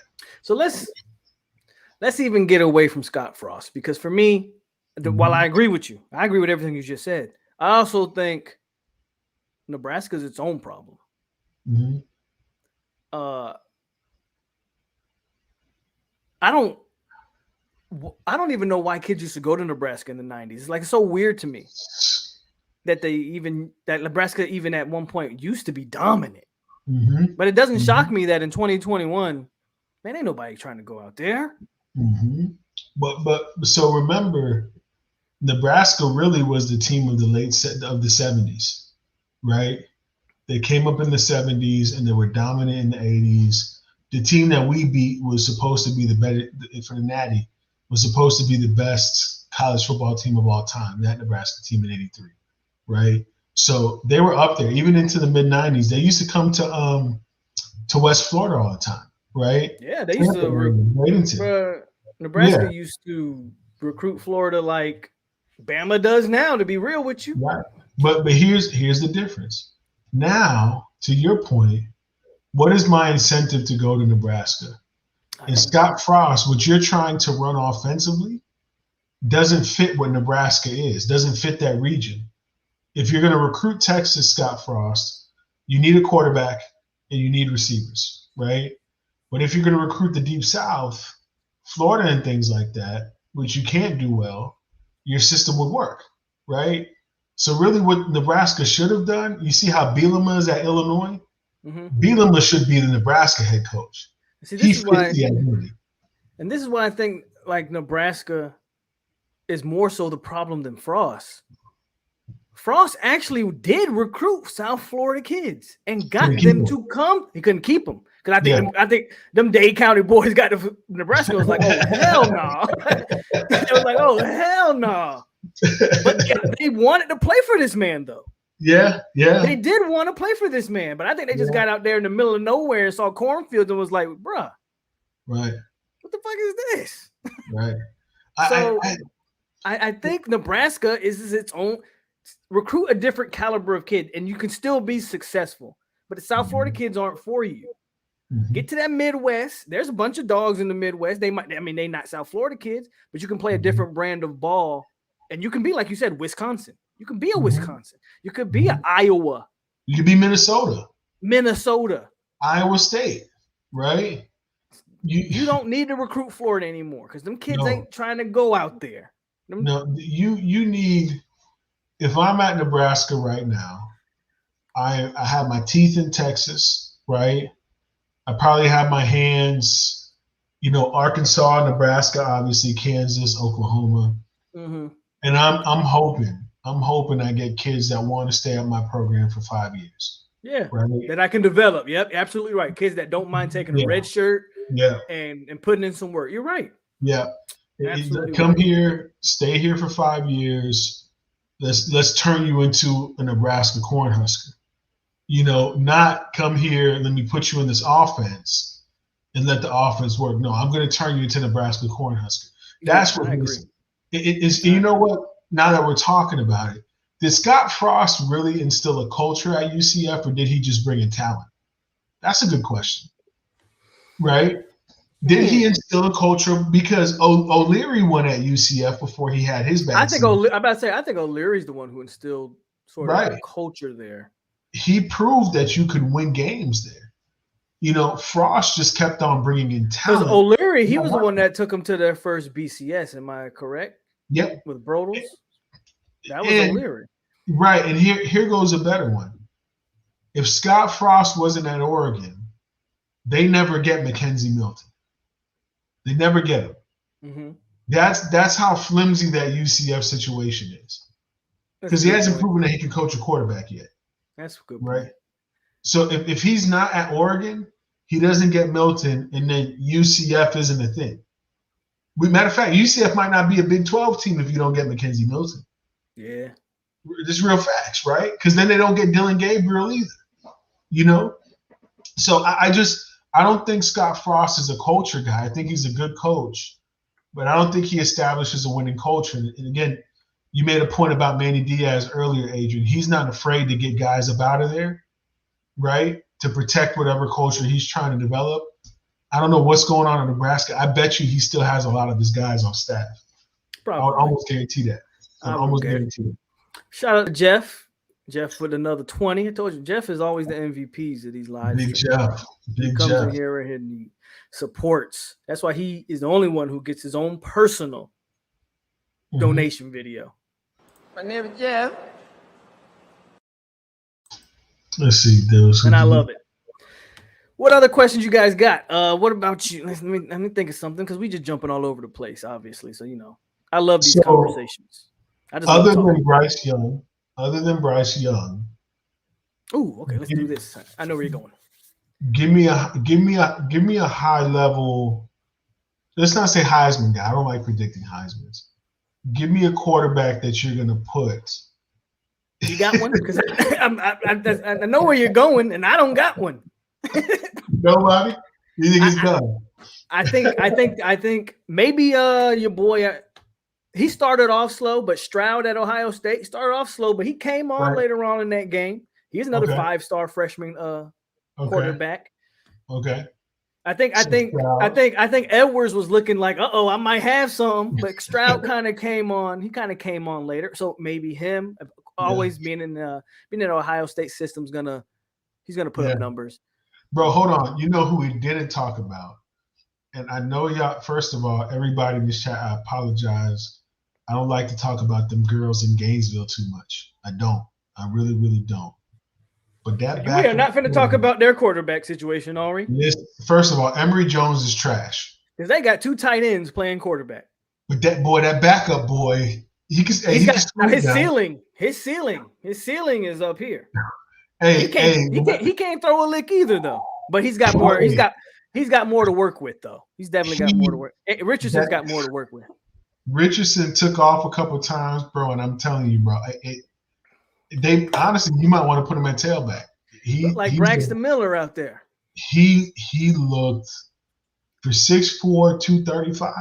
Yeah, he was Colin Kaepernick, Colin Kaepernick. Yeah, I would do that too. But yeah, Emory's garbage. I hope they keep Emory starting. Bro, you watching him go through his progression, and there is no progression. It's just, okay, there's the running back I'm supposed to throw to. I'm going to throw it now. I don't know if Mine King's talking about Mississippi State or Mississippi, but Matt Carroll. What do you think about him? There's one. I forgot about him. But is that Lane Kiffin or what? Listen, I think Carroll's a dog. I saw him in the Army American game. You can ask Mike, Adrian. We watched Carroll play in the Army All-American game, and we knew he was it. Like, watching that game, we knew he was it. I think Carroll, aside from Young, is the most talented quarterback in the country. Okay. I would hang my hat on that. I'm not mad at that at all. Yeah. I would really, really hang my hat on that. Man. I think Rattler's overrated. I think he's garbage. Compared to what he's being thrown into. And shout out, if Spencer's ever going to watch this, which he won't, I don't think he's a garbage kid, right? But they're putting him in this Kyler Murray. Hasn't proved anything. I think we're kind of used to the factory of quarterbacks that Oklahoma has produced. I think that's kind of like a media-driven thing. Mm-hmm. At this point, I don't know why any 5-star would ever want to play quarterback at Georgia. I don't know why, but they continue to sign them. So shout out to Kirby Smart. Yeah, but I don't. He doesn't scout or develop. We'll see. We'll see there. Let me think. DJ. I'm not gonna knock DJ ukulele too much, right? I think when you play that type of defense, DJ's probably gonna set the ACC up. Like, he's probably gonna light the ACC defenses up, because what good ACC defenses really are there that he's gonna face? I tell you what though, Adrian. Like, that O-line doesn't work. They were bad up front, bro. They were bad up. I agree. They were bad up front. And if you have any idea as to how that scheme works, like if you're in tune with the play caller, because I didn't think the play caller did a good job against Georgia. Elliott? You can really look at that and be like, man, I got some food to eat on the table. You know what I'm saying? I definitely think you got some food to eat on the table. What do you think about Howell? I think he's overrated. I've never been a fan of Howell either. And I know people think that that's a biased take because he was committed to Florida State and eventually went elsewhere. But, no. I mean, go watch Sam Howell that first half against Florida State last year. Mm-hmm. And he was, So show now, me. Our defense reverted back to what it was in that second half. But, Sam Howell, I don't think he's trash. I just don't think he is. I would not spend a first-round pick on Sam Howell. So to your point, right? I don't think when we ever say trash, just for anybody talking in here, I don't think we really ever mean somebody's really just like bad at playing football. Right. Other than Emory Jones. Emory Jones can't throw a forward pass, right? But Sam Howell, on the other hand, he can play ball, but I don't see – like you show me a win where Sam Howell took over a game. Yeah. Not made a pass, took over a game. You know what I'm saying? I just haven't seen it from him yet. Somebody says Howell equals Fromm, and I can actually see that. I can actually see that. Yeah. This is what, in FSU fans, you'll understand this. Y'all remember y'all won the national championship, and Jameis Winston comes back. Well, who comes back with Jameis Winston? Rashawn Green and Dalvin Cook, right? And basically nobody else, right? And that squad rested squarely on the shoulders of Jameis Winston and Dalvin Cook, right? Yeah. And y'all went actually, no, Rashard didn't come back. Rashard was a – did Rashard so it was Rudolph. I don't think Rashard came back. No, yeah, it was Travis Rudolph. Rashard was a senior when they won the Natty. So Rashard Green didn't come back. Okay, so then it's Rudolph, right? Whoever it was. Rudolph. Right? I think it was Travis Rudolph. Somebody can correct me if I'm wrong, but I'm pretty sure Rashard left. So let's picture this. Jameis comes back, and Jameis doesn't have his best season because he's carrying the team, right? He's trying to win games. The defense was good, right? But the defense wasn't what it was with Joyner and Rhodes and who am I missing, Adrian? Tank Carradine, Timmy Jernigan, all these guys that y'all had, right? Yeah. North Carolina just went through a bargain version of what y'all went through. But that's what I said. I said, I was like, North Carolina isn't at a point where they can replace an NFL quality running back. They're not at that point yet. Two of them. They're not at that point yet. But everybody's like, oh, North Carolina's going to take off this year. And I'm like, no, they're not. They're not. But, here it is. Shout out to Jay Oliver with the $5 $4.99. He says they let Sweet Dick Willie give Florida a game. Florida will struggle this year. If I could throw something out there, y'all thought we did bad against Alabama. Watch the Florida game. No, I agree.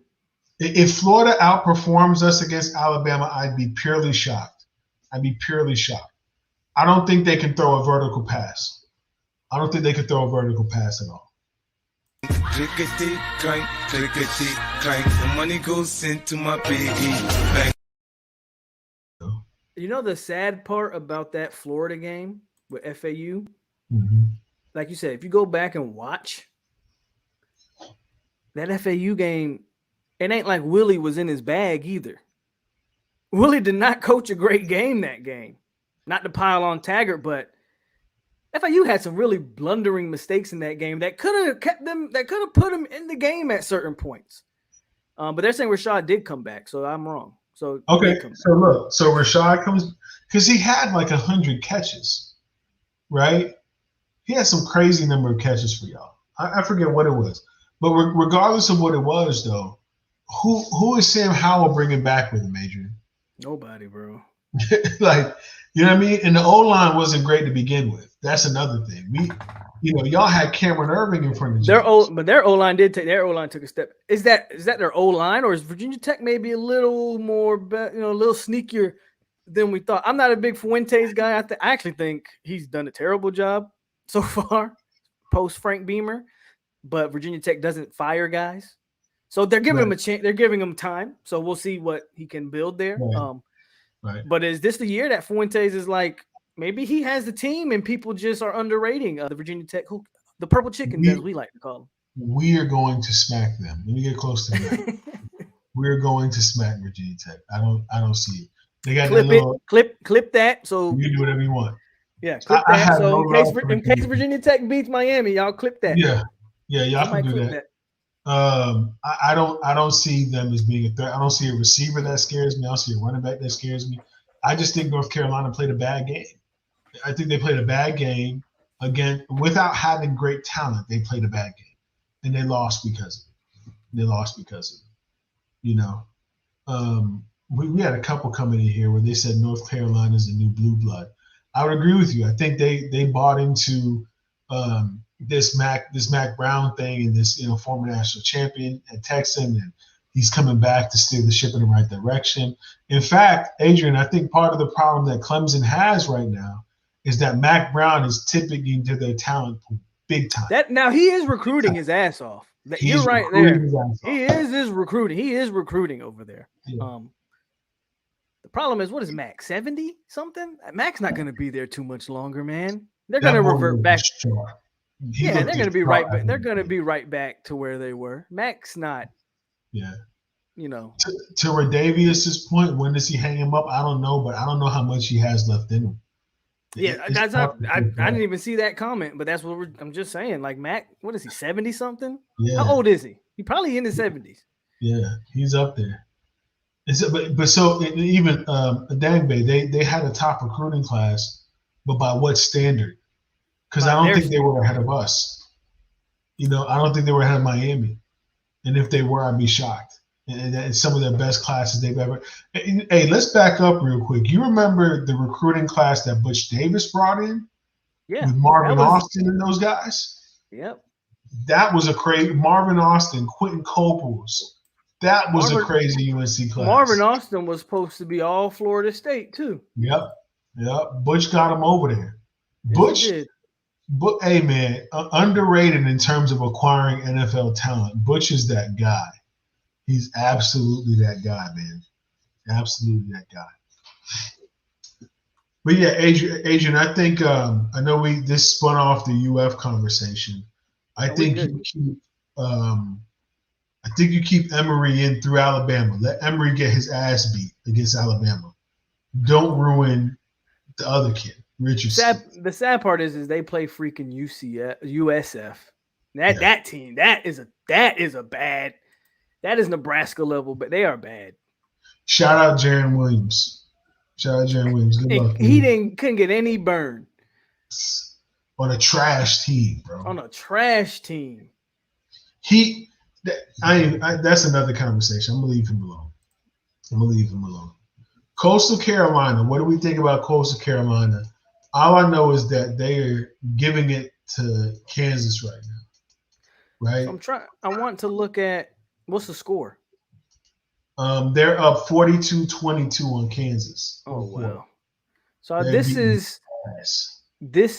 I want to look at this North Carolina recruiting class because someone said they brought in a great recruiting or top recruiting class.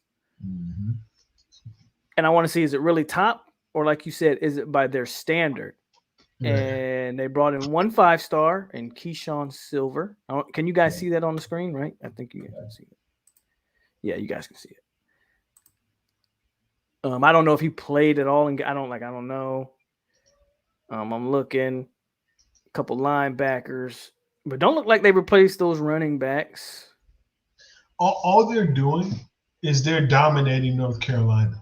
I just about to say, when you look at this, North Carolina, Tennessee, North Carolina, they're recruiting their backyard extremely well. All these North Carolina kids. But you can but if they're gonna have if you want to tip the scale, really tip the scale, not knocking any North Carolina kid at all. But you got to get into Georgia, man. You got to get into Florida.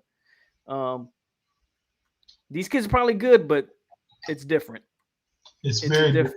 It's different. I don't see where they've really closed the ground. Adrian, I got a good talking point here. I agree with you. I don't think with that class. What? Hold on. What that class ranked? 14th, third in the ACC. So I gotta assume that's behind Miami and Clemson. Yep. Good class for North Carolina. That's a hell of a class, but that's not a tipping point.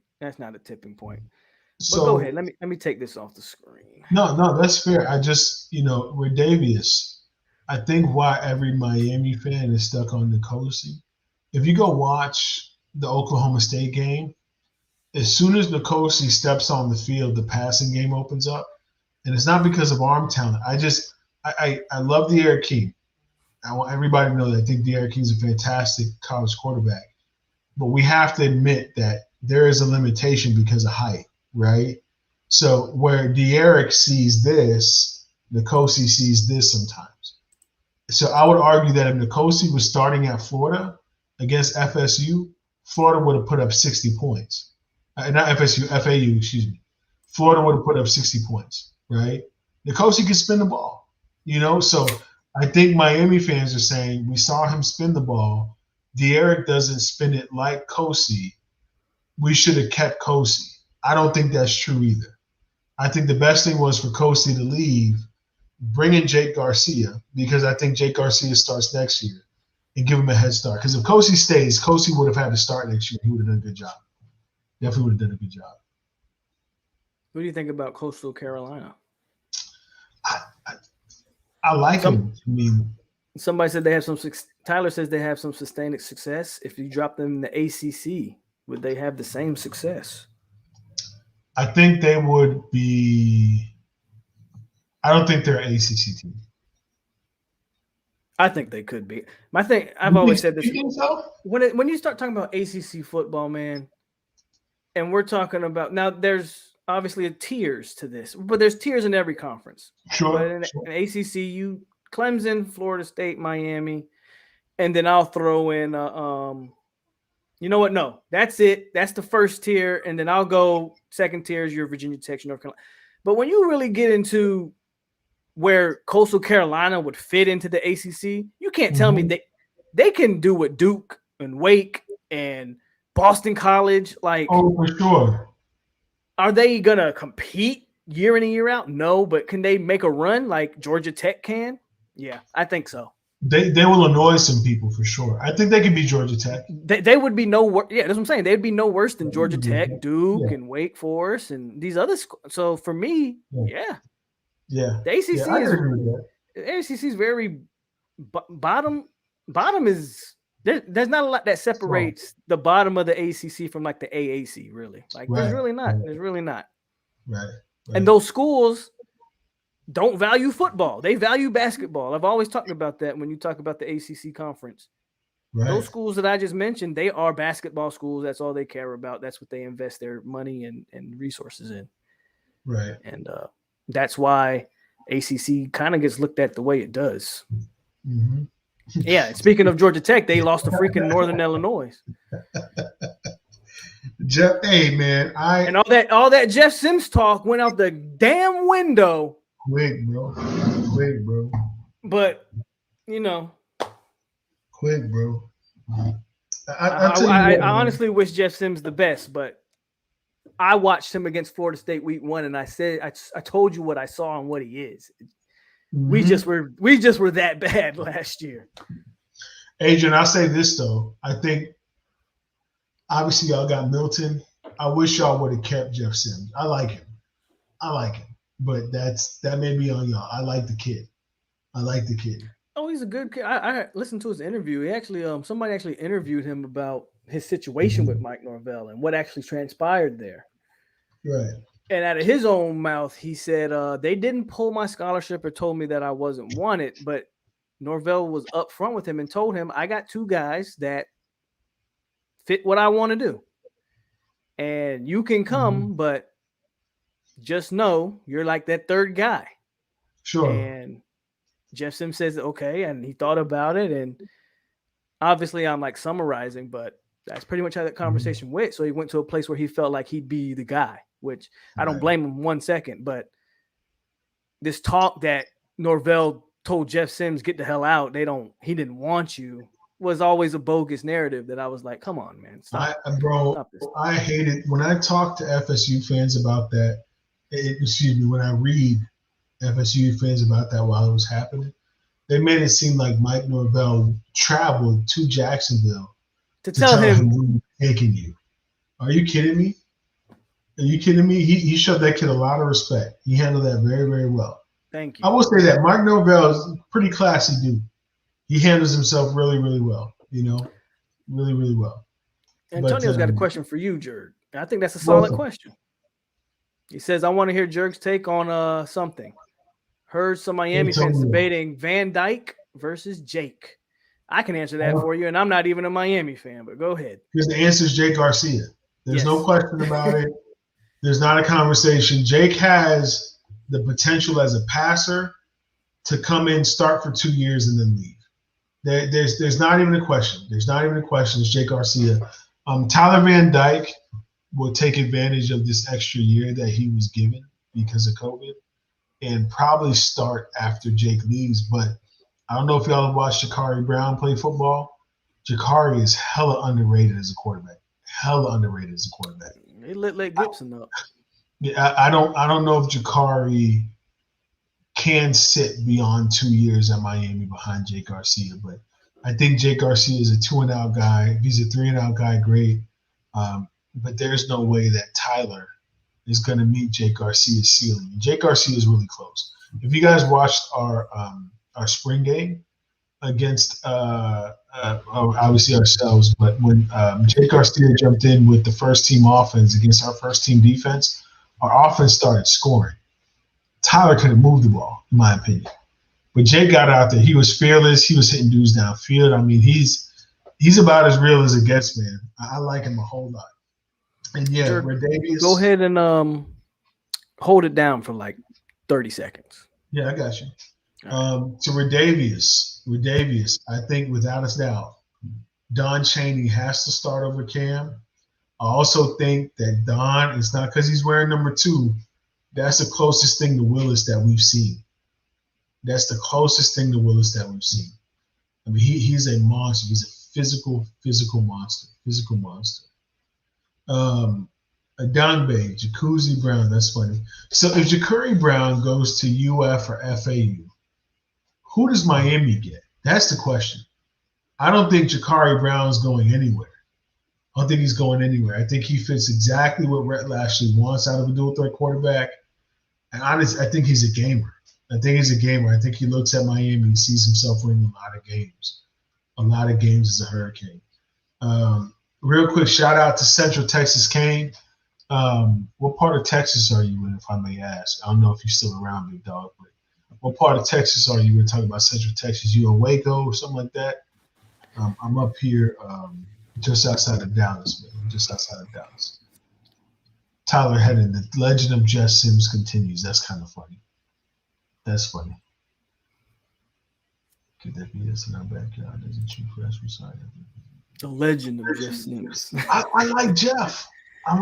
Man.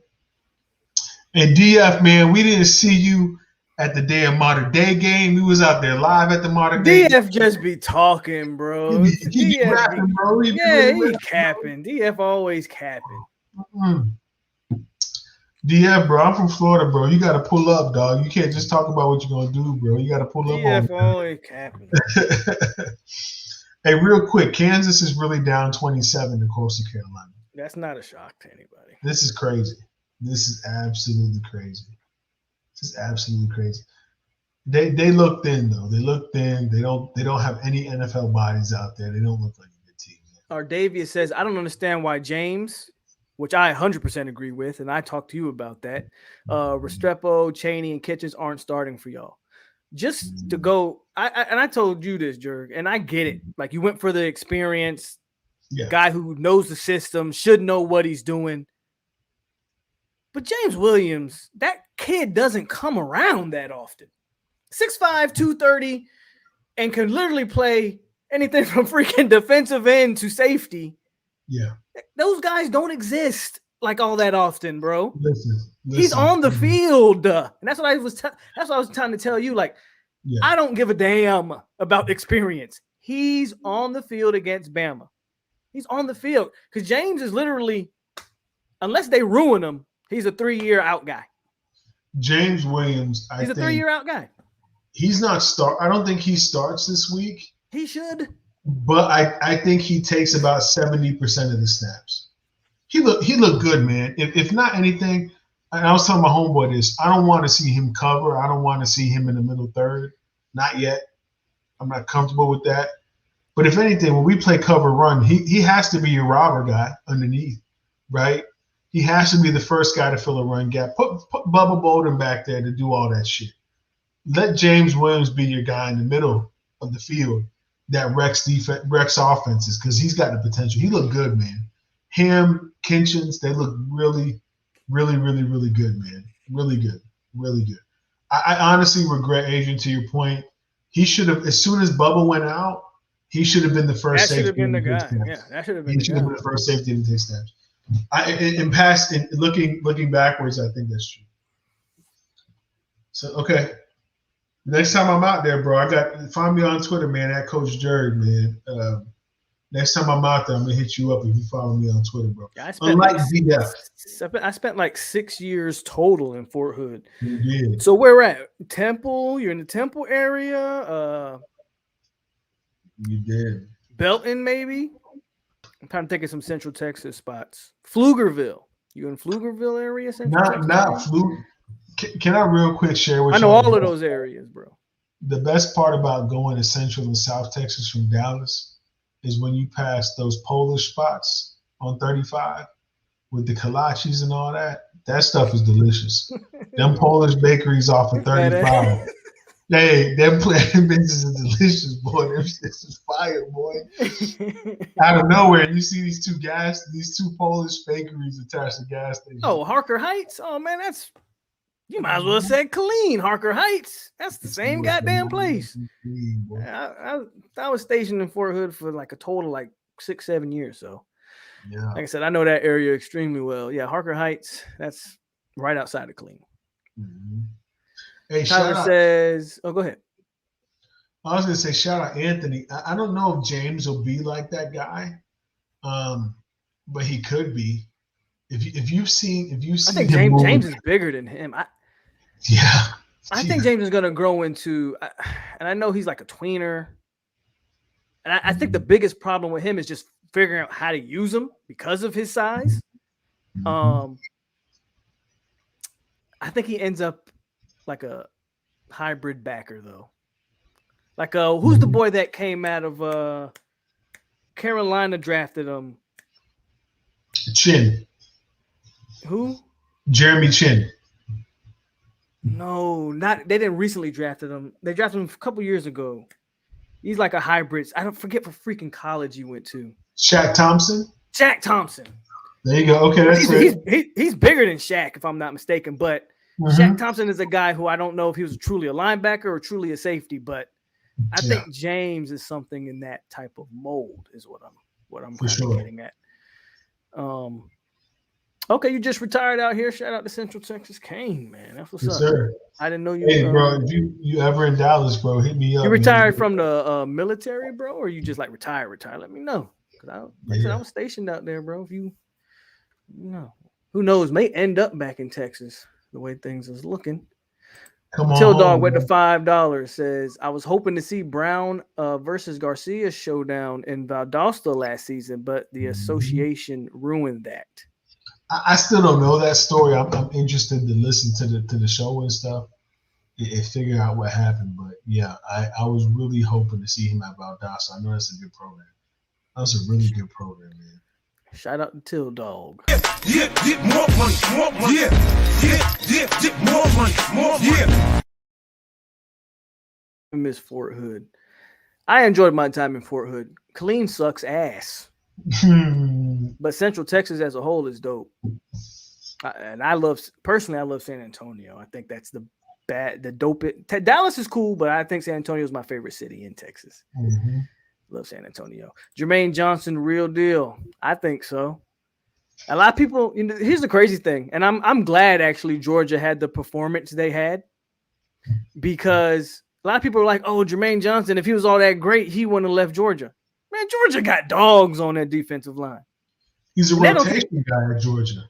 And that don't take anything away from what Jermaine Johnson is. Jermaine Johnson might play his way into the first round if he continues that level of production, where he wouldn't have had that opportunity in Georgia. He wouldn't have had the opportunity in Georgia because, like you said, he was a rotation guy. Hey, let me laugh at DF real quick. Talk about DF be capping, man. DF be capping. Question, on our last drive versus Notre Dame, why don't we throw McLean a jump ball? That's a good question. What drive are you talking? Because that drive got stalled. If the drive that you're talking about is the one I'm thinking, that drive got stalled because of a bad snap on third. I am almost convinced that Mackenzie Milton would have completed that 3rd and 7 had the snap not been at his ankles. So, I mean, that drive got derailed by a bad snap. CW, all right, Chief, I see you. Salute to Chief Kane. Because we did can't. Jeff Sims get replaced by Yates? So here's the thing: Jeff Sims actually legitimately got hurt in that game. But the problem is he did not play well up until the injury. He was actually pretty bad up until the injury. So we'll see what happens if they ends up being back the starter or if he lost that spot. And like Tyler says, because we couldn't snap the ball. Oh, he says in overtime. Overtime snaps too. It was still the snaps messed us up in OT. Strike hard. All right. CW3 Army. Yes, Chief Warrant Officer. But Tyler, no problem with I just address that, Adrian. You know what happened, Tyler, is when y'all put Milton in the game, they really dropped 8 in coverage because I think they didn't know, right? So I'd be interested to see what happens, and this is what I was saying way earlier, Adrian. Against a team other than Jacksonville State, how are they going to game plan for Mackenzie Milton, right? Like, are you going to send pressure at Mackenzie Milton? Is he going to start the game? You know what I mean? There's just a lot, I think, that goes into him getting back in the game for y'all. DF. What happened with Skinner? I heard he was acting like them pork and bean boys. Yeah, you got to pork and bean, boy. What you mean? You know about the pork and beans, DF. Boy, it's pork. They think they That's funny, though. Skinner likes Texas, Miami. I think Skinner's recruitment is far from being that's wide open. Yeah, I wouldn't worry you want about me to tell you what runner. I think is going to happen with Skinner? I think Texas is going to disappoint. That's what I think. Who did Sark play this week? I have to check. I just think Texas is going to disappoint. What I mean, you know what I mean? What can Texas really do to get somebody encouraged? You know what I mean? Good point from Till Dog. Like you said, them boys in Georgia is no joke. And like you said, he already has half as many sacks as he did all last season in one game. So Jermaine did the best thing for him. And I'm so glad he chose here because I think he's legit. So real quick, Adrian, Texas, this gauntlet of the schedule, and you know that's me being sarcastic. Yeah. If y'all want to know, Arkansas, 7:00 tomorrow night. They come back and they play Rice, Texas, fucking Tech, TCU. See, Sark is gonna dial up all them teams, man. He's gonna light them up. Texas might legit have like a decent record this year and might make some probably the hardest game they're gonna have is Oklahoma. But do you believe in Sark? Is he gonna turn around 1 year? So let's say best case scenario, right? So we're at TCU, so let's count Texas being 1, 2, 3, 4-0 before they go to TCU. Let's say they beat TCU 5-0, right? Then they go to Oklahoma, right? Or excuse me, that's the Cotton Bowl in Dallas. Yeah. Oklahoma Cotton Bowl. I mean, Charlie Strong was able to win that game. Who knows? Sark might be able to get him one. So let's say they beat a top 5 Oklahoma team. Even so, is that enough to make Jaleel Skinner be like, man, I can't wait to go play with Texas? You know what I mean? Like, I don't know. I think they see him as a tight end too, correct? So I don't know how they're recruiting. My thing is with him, it's how people are recruiting him. I know Florida State is telling him we want him to be a wide receiver. Now, does that continue once he actually gets on campus if he commits? He's a big boy. I think he's like already 230. Like you said, he'd be like Kelvin Benjamin-esque. He'd be like Kelvin Benjamin-esque, right? Hey, respectfully, I think Kelvin Benjamin should have been a tight end. Everybody, I know you tell me that all the time. You tell me that all the time. That's why I bring his name up. That's why I bring his name up. So, but I know we are recruiting him as a receiver.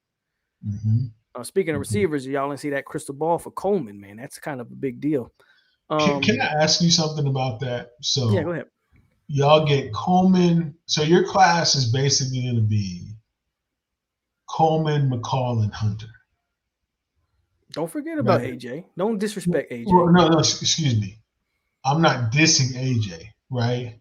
But I'm saying those are the 3 guys that you look at. Those would be your 3-5 star. Even though I think McCall actually lost the star. I actually think he lost the star. I think he did. Okay. He's still a top 50 player, but I think he lost the star. But those would be like your 3-5 star fringe guys. Assuming we wouldn't add a Marvin Jones Jr., but sure, y'all know how I feel about him. But go ahead. So, and also real quick because I don't want him to think I'm ignoring him. Zozuchi, I don't think anybody knows what the legal issue around Jalen Knighton is. They're not talking about it. Whatever it is, they're not. Anybody knows because it's a legal issue. It's a 4-game suspension. It should be a serious legal issue, from what I understand. That's what when you sent me that, it said serious legal issue. So I'm like, right. So nobody knows exactly what that is. Now, also side note, sorry. I think that's a problem with kids from South Florida staying in South Florida. I feel like that's always like a concern. Like that's, you know what I mean? Like you basically staying in the hood you come from, like, and you can never know how those kids act. Yeah, like are you gonna go to Coral Gables and stay in Coral Gables? With credit to Knighton, I actually know his family fairly well. His actual my godmother is a Knighton. My mother grew up best friends. My godbrother. Well, take that back. My godmother is a Richardson because of marriage, but point still stands. I know them. I know that family fairly well. Yeah, and a good family though, good kid. But like you said, sometimes you gotta leave home. I don't think he's a bad kid. I think that's why a lot of kids leave South Florida. So that's another thing. Sometimes you gotta leave home. But Maiden Day said it's actually tied to that's a bad look. That's a bad look. But that goes back to what I said, and this is not a knock on Avante. But we all know why them charges got dropped. Right. We know why them charges got dropped. Right. And let's just be honest with ourselves, Hurricane fans, because I heard everybody.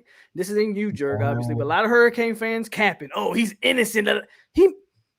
I'm not here to claim guilt or innocence.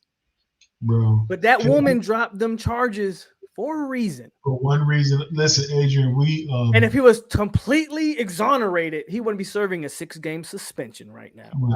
Something happened, and while the charges got dropped, because that's her baby father.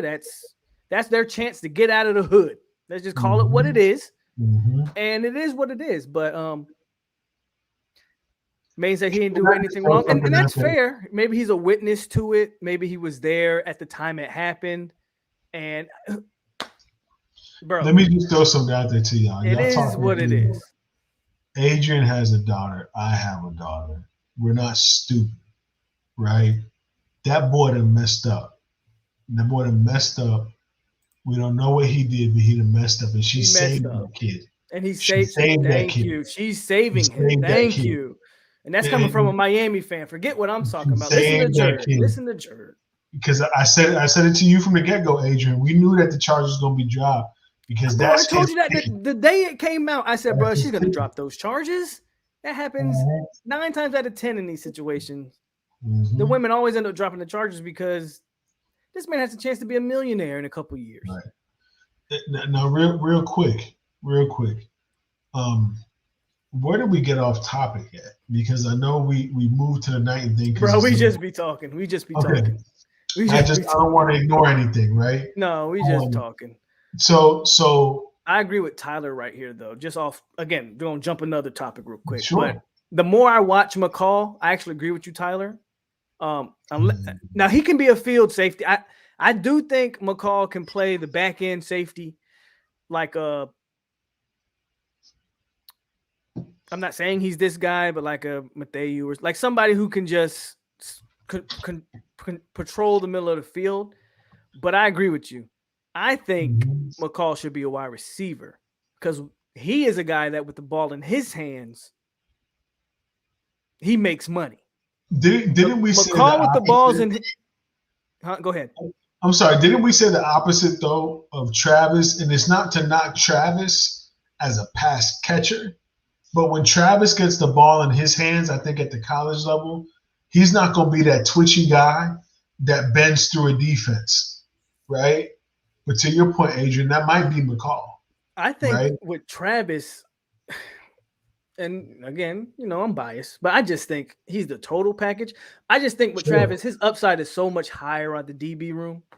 Yeah. But my thing with McCall, to me, Travis can do what McCall can do on offense, but McCall can't do anything Travis can do defensively, in my personal opinion. Right. And I think McCall can make money offensively because I do think with the ball in his hands, he makes stuff happen. Whereas I feel like defensively, he gets exposed from time to time. Right. He gets exposed from time to time. I think, McCall said he's shut down completely now after that Notre Dame game, which I think he announced that like a month before the season. But, hey, I'm all down for kids. He hinted at it, but he didn't say it. Yeah. I'm all down for kids doubling down. So he said he shut down and he plans to be an early enrollee, but I think they should use him as a receiver, man. If I could jump in real quick, Adrian, just for anybody here from South Florida. Who got put in timeout real quick? I don't know. But Pete, go ahead. Miami Central beat Booker T 51-7 tonight. Ew. That's for anybody from South Florida. That's a big deal. That's not a game. That was played at Travis Powell. 51-7. That's disgusting. Disgusting. Anyway, I'm sorry, Adrian. No, you good. That's so crazy. Did you hear about hey, I don't know if I came. Remember I told you about Josh Griffiths getting getting kicked off the team? Yeah. But did you hear the follow-up to that? I didn't hear the follow-up. This man got arrested for like breaking the hinges off of like his girlfriends or ex-girlfriends. Like this is after he already announced his transfer. Disgusting, bro. And he got arrested for like domestic, for like breaking the hinges off a door and some other stuff. Do you think? I think that had something to do with the man getting kicked off the team. I don't think that's coincidence. Because remember what I told you, and I don't want to get political, but remember we talked about anti-vax and one of the reasons why he potentially got kicked. Right. And I heard people, little insider people, like that's not completely the reason why. That might have played a little bit of it, but I think this thing was looming. And shout out to Mike Norvell because he got ahead of it. He got ahead of it. Yeah, he got ahead of it. Yeah. Listen, man, I didn't hear the fallout from it, but goddamn, those kids. I'm sorry, bro. My world, you know me, bro. Not to get personal, but my world changed when I had a daughter, right? So I think any man who has a dollar and any man who's a man, it's crazy. Yeah. Your world changes once you have a little girl. We would kind of look past that stuff, but when you hear it out loud, it's like, dog, whatever you got coming for you, I hope, boy, it's gonna come at you, boy. You know what I'm saying? Because that's crazy, man. These kids crazy, but I think what's funny, just from a presentation standpoint, is that they made it kind of about this COVID thing. Initially, that was the rumor that came out. Yeah. When really it had nothing to do with COVID. It had everything to do with you being a shitbag. Yep. You know what I'm saying? And we was talking about in the group today. It's like, bro, like, ain't no female really worth that, bro. Especially when you got a future in this shit. Like, Bro. it just don't make no sense, bro. But young men, we've been there. We're all we. Listen, I ain't never been there to no damn door hinges, boy. You understand? I know when I shave, I look like a baby, but we're kind of old heads here, and I'm like you. I ain't never been that. I ain't worried. This is my channel. I ain't never been that pussy whipped to whip no door hinges off. But we've all kind of been headstrong over a little female before, so. Right. Yeah, no, he definitely doing too much. He definitely doing too much there. Yeah. If it comes down to Nigelique and MJ, look, I think Nigelique Kelly's a great player. I think Nigelique Kelly's a great player, but he's not shade tree. Listen, this is coming from a Miami fan. He's not shade tree. There's and I like Kelly. I like Kelly athletically. Yeah, Kelly has a lot of potential.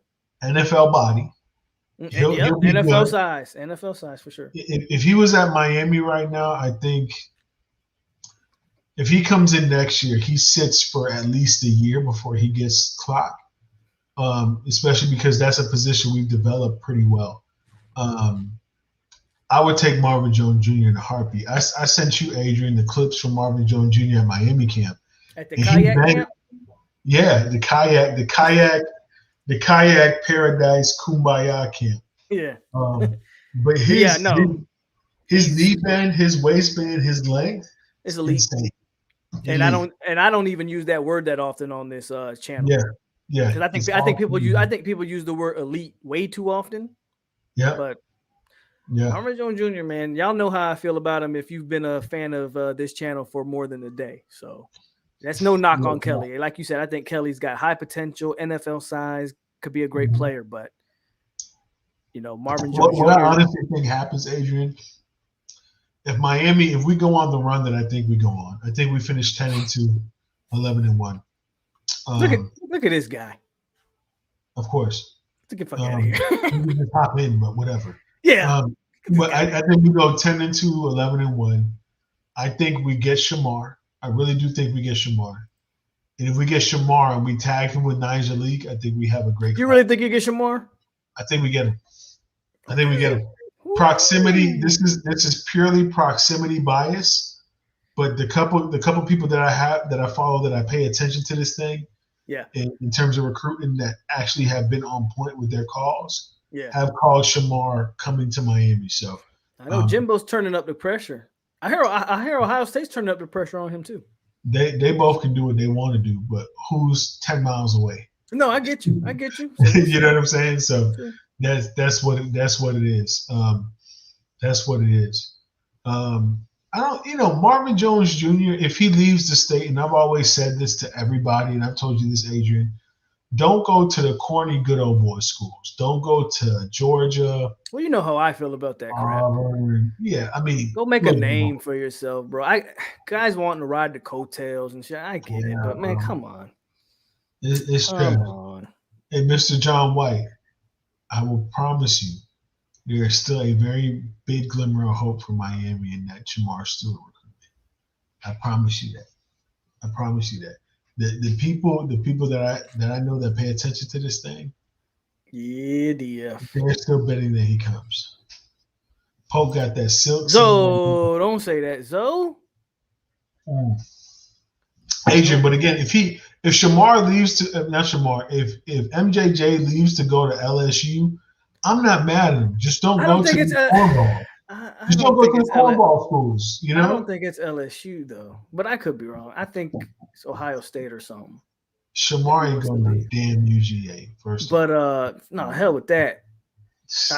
I believe in him, and until that guy signs somewhere else, you're not going to convince me that he's not wearing garnet and gold. I just think that his dad. I mean, come on, his dad is the GOAT. His dad is the greatest linebacker, obviously in the school history, and he's one of the top 5 in college football history. So I just, Norvell, if you want to be a lifelong fan of me, seal the deal on that one. Right. Seal the deal. Why are you still commenting? We don't care what you have to say, dog. I'm gonna just put him out. Yeah, we invited. Yeah, put him in timeout. Put his ass in timeout. Put his ass in timeout. You know what I'm saying? He could have started pre-show for y'all, but nah. Terrence said, "You know what? I don't want to be a part of this today." You know, block Terrence. John, I would have said zero chance, man. Proximity is a real thing. I think what you're gonna see. Shout out E-Dub, man. E-Dub, I only got 2 of them, but it feels like I got 4 of them. You feel me? I got 1, and I don't need any more because she's already a handful. I got my little snip schedule, boy. I ain't doing this again, boy. This shit crazy. It's crazy, bro. But anyway, man, I like to the recruitment thing with MJJ. I think MJJ, I think his floor is Josh Sweat. You guys would like that name.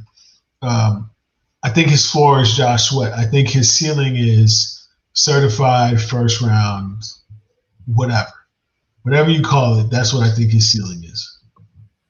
That's definitely what I think his ceiling is. Apparently, John White has different information than you do, Jared. John, I trust who I trust. You can trust who you trust, man. So unless you're talking to Shamar directly, salute to you, brother. If he wasn't here for Notre Dame, well, he's going to be there for the Miami game. Right. But see, Marvin Jones Jr. is a kid that grew up in Florida State's facilities. He doesn't have to go to the Notre Dame game. The dude, he's got pictures when he was like 8 or however old he was with Dalvin Cook and stuff. Like, the guy's been I know for a fact the dude would be here if Jimbo was still the coach because he grew up with that. He grew up with that team. But no, my point is Marvin Jones Jr. has been around the program since he was yay high. He doesn't need to be in Tallahassee every big game. He's been there for all the big moments. The only way he doesn't go is if y'all are 4-8. Right. If we completely blow, if we completely suck, then I agree. Yeah, I agree. That's the only way he doesn't go. And if y'all get MJJ, then Nigel goes somewhere else and isn't to Indiana. I think so. Right now. I think Nigel stays in Miami because I follow his mom on Twitter and she loves she loves her some Hurricanes. So I think she's controlling that situation. I think she's completely controlling the situation. I think and I'm not here to say whether necessarily that's right or wrong. We can get in a different discussion there, whatever. You can't tell somebody what to do with their kids. Yeah, parents tend to, whatever. But I completely agree. She's 100% controlling that situation when it comes to her son. So, hey, like 4 days into man, MJJ grew up in Tallahassee's campus. He doesn't need to be here for every big game, though. Zoe says Miami won't make a big splash on recruits because they don't have any big home games. That's your. Do y'all have any big time? I don't know if he's saying that y'all are trash. I think he's saying what's the big home games y'all have this year that if you really think that people come to Miami because of the environment at games, that's a great point. That's a great point. There's not like Nigel Leake's going to be at Miami versus App State. Nigel Leake will probably be at every Miami game this year because he's around the corner. You know what I'm saying? You're not coming to Miami because of that. You're coming to fulfill something, which is a whole nother conversation. Real quick, Boise State beating University of Texas El Paso 42-1. So that's just a random. Hey, did somebody really put Terrence in timeout, man? We was playing. Jerk, did you put Terrence in timeout or did someone? I would never do that to my brother, man. Terrence. Shooters, I was freaking playing. Yeah. Come on. Yeah. Terrence is one of the guys that should be on this show. Tyler put his Tyler put you in timeout, Terrence. Hey, let me throw this out there. Terrence said, Terrence put in the he said I paid $3.99 to be put in. Did he really say that? I'm sorry, Terrence. I didn't know Tyler was really gonna do it. Right. It's all love. It's all love, bro. You know it. Terrence ain't tripping. We good. Terrence good, man. You should I didn't think someone would really do it. These parents are the reason why some of these kids fail. Kelly is another kid that needs to get out of South Florida. Interesting. So Zoe, I've said this repeatedly. Tyler says he'll do it again. It is really hard. I don't care what anybody says. If you're in South Florida and you're around the wrong circle, you absolutely have to get out. Like, there's no question, right? Like, to Adrian, like, I think Uncle Luke years ago said, "Oh, Miami recruits too many kids from prep schools. They got to recruit the kids that go to Booker T, etc." Negro, all them kids get suspended week 1 because they're out there still in the hood, bro. Like, it's hard to keep that kid at Miami now. You know what I'm saying? It's really hard to keep that. You need that kid that goes and go over prep and is used to private school life. You know what I'm saying? It's hard to keep that kid, man. It's really, really hard. Hey, Redavius, man, you said score prediction for App State. I think the floor is 35-14. 35-14 Miami, 35-17 Miami. I'll leave it around there. I hope we put up 50. I hope we come out and I hope we really show people that we're focused and really sticking to these guys. I really do. Adrian, before he made that comment, I was going to refer to that comment by Myron there.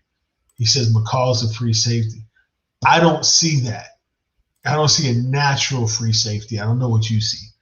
This fool said he ain't coming on because he got no headphones. Terrence? All his money and motherfucker ain't got no headphones. Though he make big bread. He be talking about big bread, right? Oh, you're a chef or something. I'm sick of y'all. No, I'm saying he got crypto money and all of that. Don't he don't got no headphones. Ninja's always got an excuse for some shit. Come on, man. App State 30, Miami 27, 48-17 for FSU. I'll be honest with you. Let me put it to you like this: if they gave up 17 with all the garbage time, then I would be less concerned. Meaning third, fourth quarter, assuming we jump out to a big lead. A team that didn't score on UAB, I don't want to see S give up 17 points. Y'all should give up 3 points. Unless that's complete garbage time. We're playing second, third string, we're playing a few walk-ons, like seriously. And then I'm like, okay. But 17 points, I would kind of be disappointed in that. But we'll see. I'm gonna be live during that game, by the way. So are you really gonna be live during the whole game? Yeah, I usually don't do that. I like to watch my games in peace and yell at my TV in peace. But because I don't feel like this game is threatening, I'm going to people want to see me go live during that game, so why not? No, I got nothing better to do on a Saturday. So let's talk about Oregon versus Ohio State during the game. Let's do that. Appalachian. Only reason why App State might lose is because of Chase Bryce.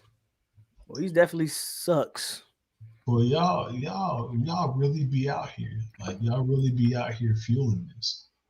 You know what I'm saying? They really be out here believing this, bro. That's crazy to me. That's crazy. You know what they do, Adrian? It's the same thing Miami fans do, so I applaud y'all for it. Miami fans say, "Oh, we lost to Bama. Man, we going 1-12, 1-11." You know what I'm saying? It's like that's what's happening right now on Miami Twitter. Like, if y'all ever look at Miami groups right now, I said I was joking around, but I was kind of being serious, Adrian, in the other chat. But like, Miami fans would be like, "Man, Coastal Carolina, they play with heart. We don't do that. If we was like 83, we beat Coastal Carolina 73-0. What the fuck they got to do with anything, man? Like, you know what I'm saying? Like, it really don't matter, bro. Like, it was one game. It was Alabama. It was one Alabama, bro. You know what I'm saying? Jeff, I appreciate you, Jeff. You don't have to make time for me, man. The dog. You donate more than anybody on this channel, and that's not a knock on anybody else, but you always come in here, show up, show love, and I appreciate you. So if you got friends and family over, bro, tend to your friends and family, bro. It's just JSU. We got other big games. Big dog. You ain't gotta make time for me. I'm just, I'm spend time with friends and family, man. for real. I think Ohio State is overrated. Ryan Day has a benefit of, but okay, but how long are we gonna say that? Because how long has Urban Meyer been gone? We can't continue to say he's benefited off of Urban Meyer's success. You know what I'm saying? Hold on. Who was Urban Meyer beat? They lost to Oklahoma under Urban Meyer, right? Who is Urban Meyer beat at Ohio State? It's a real question. Other than the 1 year when they beat, other than the Cardale Jones national championship. Other than the Cardale Jones year, who they beat? And other than Michigan, who Michigan, you know. I'm interested now. Hold on. While you look that up, I'm gonna go back to some more comments. He says, Zoe says, yeah, the Miami Pods be having me rolling. Dog, they so stupid. Adrian, I was telling you about the one that you showed me, bro. Like, this is the most ignorant shit. The buddy was like, oh man, look at this lineup. Like, I'm not gonna say his name. I ain't gonna say his name either. If I say his name, everybody in this chat will know exactly who I'm talking about. So I'm not gonna say his name. And I don't want to start any beef because believe me, for whatever reason, people want to be on YouTube beef shit. So I'm not gonna do that. But can I explain the situation? Yeah, you can explain the situation. But I told you I couldn't watch more than 5 minutes, and I'm not even a Miami fan. But I was like, right. And I'm not even the most in-depth X's and O's on the, you know. I know what I'm watching when I watch tape, but you know I'm not whatever. And I was just like, bro. So here that's why I sent it to you because I was like, bro, what do you think of this? Because you know I want to get your opinion. This is what Buddy said. He was like, against Bama's base defense, if we lined up in 4 wide with base personnel, we'd have Will Mallory lined up against the linebacker, and that's the go-to. That's the go, bro. That's not even the best matchup. The best matchup would have been Mike Harley against the linebacker. And number 2, you think Bama did a game plan for that? That was my thing. Like, oh, you just came up with some magical scheme that Nick Saban didn't think of? I had no idea that they would go empty set with. No, it wasn't T2Y. If it was T2Y, I would say T2Y because T2Y is my dog. So if it was T2Y, I would say that. It wasn't T2Y. These guys, man. And T2Y doesn't break down film. T2Y doesn't break down film. This is always Adrian. You know I keep it a buck with you, right? Like if I'm wrong about something, do you know who Coach Hayes is? I don't know who Coach Hayes is. You should watch. Coach Hayes might be, and this is no knock to any other Miami YouTuber because there's a lot of there's other Miami guys. T2Y, I have a lot of respect for it. Again, that's my homie. There's other Miami YouTubers that I have respect for. Coach Hayes might be the best Miami YouTuber out there. Okay. He breaks down high school film. Just look up Coach Hayes, bro. I think you will like Coach Hayes. I like Coach Hayes.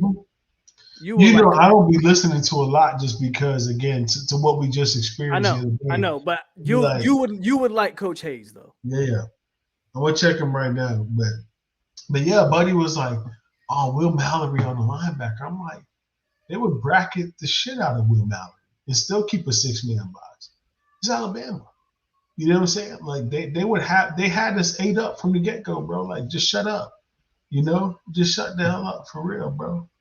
Look at Ray Davies. I know who y'all talking about. Ray Davies, you tell him to give me a phone call and I'll break down film with him.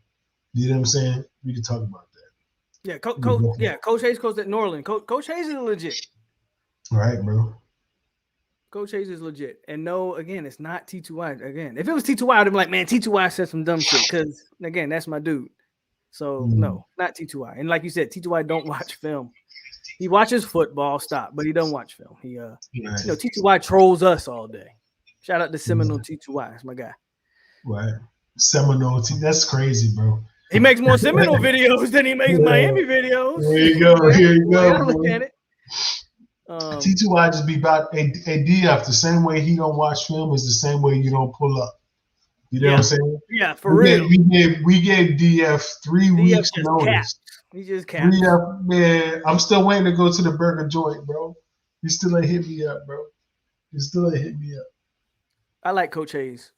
And again, I have a good relationship with a few Miami YouTubers personally. Yeah. So I don't say anything bad about anybody, but I think Coach Hayes is the guy. Hey, real quick, Adrian. His football knowledge is on point. We brought up Urban Meyer in Ohio State, right? So since their national championship in 14, Fiesta Bowl versus Notre Dame, lost the Fiesta Bowl versus Clemson in the playoffs, won the Cotton Bowl versus USC, won the Rose Bowl versus Washington. I mean, I guess that's fantastic. You know, I guess that's fantastic. Look at DF. Meet me at Zona Rosa. You know where that's at? Yeah, he trying to get me caught up, boy. He trying to get me caught DF, up, boy. man, I tell you. DF, I In ain't the free like comments you, talking about some pogs and all this stuff, I'd be like, bro, you gotta chill. you gotta relax, bro. You gotta chill out a little bit. You gotta relax. T2Y, fan, that's crazy. Hey, man, what these guys got in the chat, man? Is there anything we haven't addressed with these boys yet? Yeah, we done talked a lot tonight, man. We done talked We- about we damn done near went through a all of lot. college football. We done went through a lot. Jer, give me a percentage of King's health. So I remember I mentioned it to you. There was a lot of Miami guys saying that he doesn't look healthy to them. What do you think? I think he's a solid 85. But I think his 85 on his legs is better than most people's 100. I give him a solid 85. Anthony, what I didn't like was we ran the QB blast on goal line, 4th and 1 versus Alabama. I think that was a terrible call, especially with the quarterback that wasn't 100%. I do think he's 85, though. I think he's healthy. I just don't think he's confident. Does that make sense to you, Adrian? Like, he's good, but he just doesn't know that he's good yet. You know what I'm saying? Who? De'Aaron King. Like, I think De'Aaron King. I think he's freeze or the good. Jer freeze? Oh, is it me? I don't know. That's what I'm asking. Because sometimes it's like you're frozen on my end, but I'm actually the one frozen. But anyway, what did you say? I didn't hear. I didn't hear a question. No, I think King is 85. And I forget the full response I had, but I think he's 85%. I didn't like our goal line call versus Alabama. I thought that was really bad. I thought it was really bad to run him on a quarterback power. I don't know. I don't think he's 100. I think he'll be 100%, maybe 3-4 games in. Point is, Adrian, is he's 85. Like, he's completely healthy, but mentally he's 85. You get what I'm saying? Like, he doesn't know that his knee can still. He's got. I'm about to say he has to take. He's got to take that hit first. Got to take that hit, and then he'll know. Right. Yeah, you're right. Right. For sure. Did Milton come to sit the bench? I don't know, man. Ask Mike. And y'all know me. I feel like I'm neutral on Mike. I give Mike shit when he deserves it, but I also give him credit when he deserves it. One of the things I continuously knock him on is his handling of this quarterback situation, because he did the same goddamn thing last year. We played Travis by accident last year, and it seems like we played Milton by accident this year. So ask Mike, man. Ask Mike. I hope not. Pitt gonna give it to Tennessee. Jurgen, are you frozen or are you just reading your phone too long? Well, you were just reading your phone too long. I was like, damn, motherfucker ain't moved in 5 minutes. Zoe says we still got another hour in us. What you think? Man, I'm down, bro. If you down, I'm down. Okay. I'm down. Bro. If we start off 5-1, what's your confidence going into Clemson? I'll be 100% with you right now. Even if we win the rest of these games and we beat North Carolina, I don't see us beating Clemson because I don't know if we can block them. Legitimately, Clemson has a great defensive line, and I don't think we can block. I think our defense can potentially keep us in the game. I don't think we could win that game because I don't think our offensive line can block that offensive line enough for us to put enough points on the board. The best position coaches at each positions in college. Oh man, we gotta do research on. Off the top of my head, I couldn't. I mean, you got any?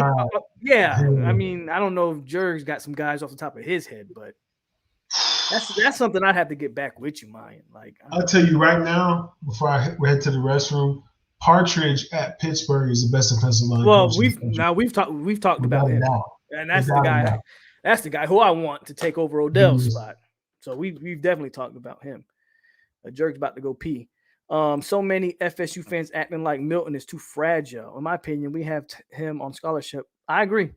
And I don't want to say it. I don't want to come off and say it like play him till his leg falls off. Like that'd be the wrong thing to say, right? But honestly, if he's on scholarship, if he can come in the game during emergency situations, freaking start him, man.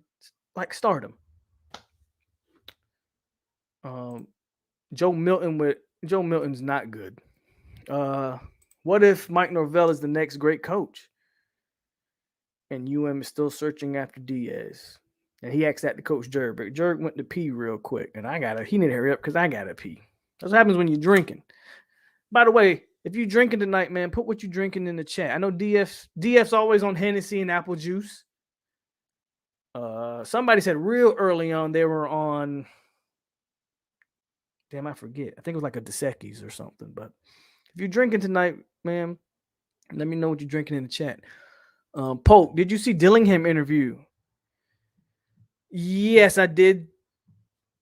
Just a few days ago. So I don't quite remember honestly what he said, but I don't even care. Like, play the guy that we all know is a better player. Milton has to be working to starting position over the season. I don't believe that.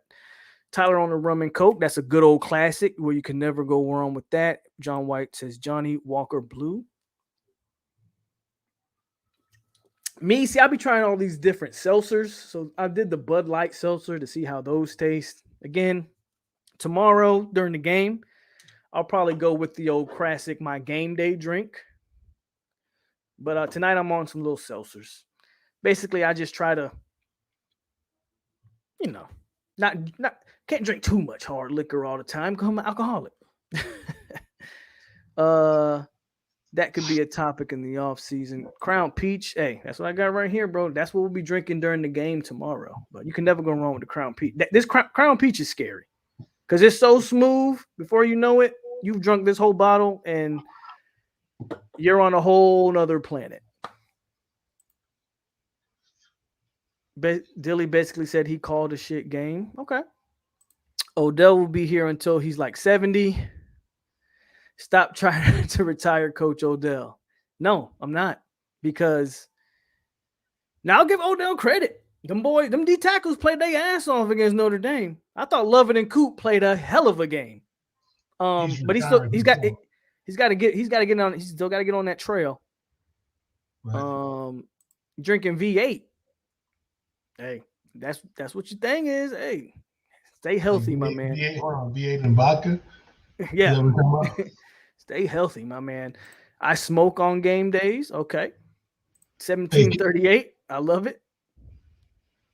Hey, can I jump up real quick? Because somebody had a question. Yeah. It was Montre. Montre talking about how I feel about Michigan State at noon. There you go.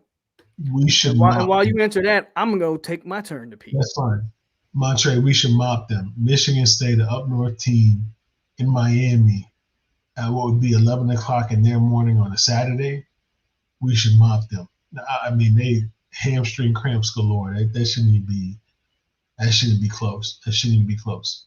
Real quick, shout out to Zoe. Miami replaces Diaz. They will definitely become the next Nebraska. I agree. I said this earlier in the show, Zoe, and FSU fans, I'm really not trying to pander to y'all. This is just an opinion I've come up with. Our Miami fans are some of the most entitled fans in the country. Like we really feel like, man, we won 5 national titles. This is always what it should be. It's not like that. You have to work for it. And Miami fans feel like because they're fans of Miami, they're entitled to national championships. It's not that easy. You got to work through this shit. Man. I don't see why everybody thinks it's just, you have to win every natty. It's impossible. You never win every natty. You know what I'm saying? Coach Jerry, Mike Norvell is the next great coach. Hold on. Can I jump on that last conversation with Michigan State? Go ahead. So my take on Michigan State is, if for some reason y'all struggle with App, I think y'all have a problem going into Michigan State. We would lose that game. If for some reason y'all only beat App by like 10 points or something, and like Appalachian State kept this thing close for 4 quarters, I would have legit worries against Michigan State. But I also think if we struggle with App State, how does Manny make it to week 3? I don't know. you're looking at Jafari Harvey, who NFL guy. He should be an NFL guy. Whatever round he's in, he should be an NFL guy. Chance Williams, Harrison Hunt, John Ford.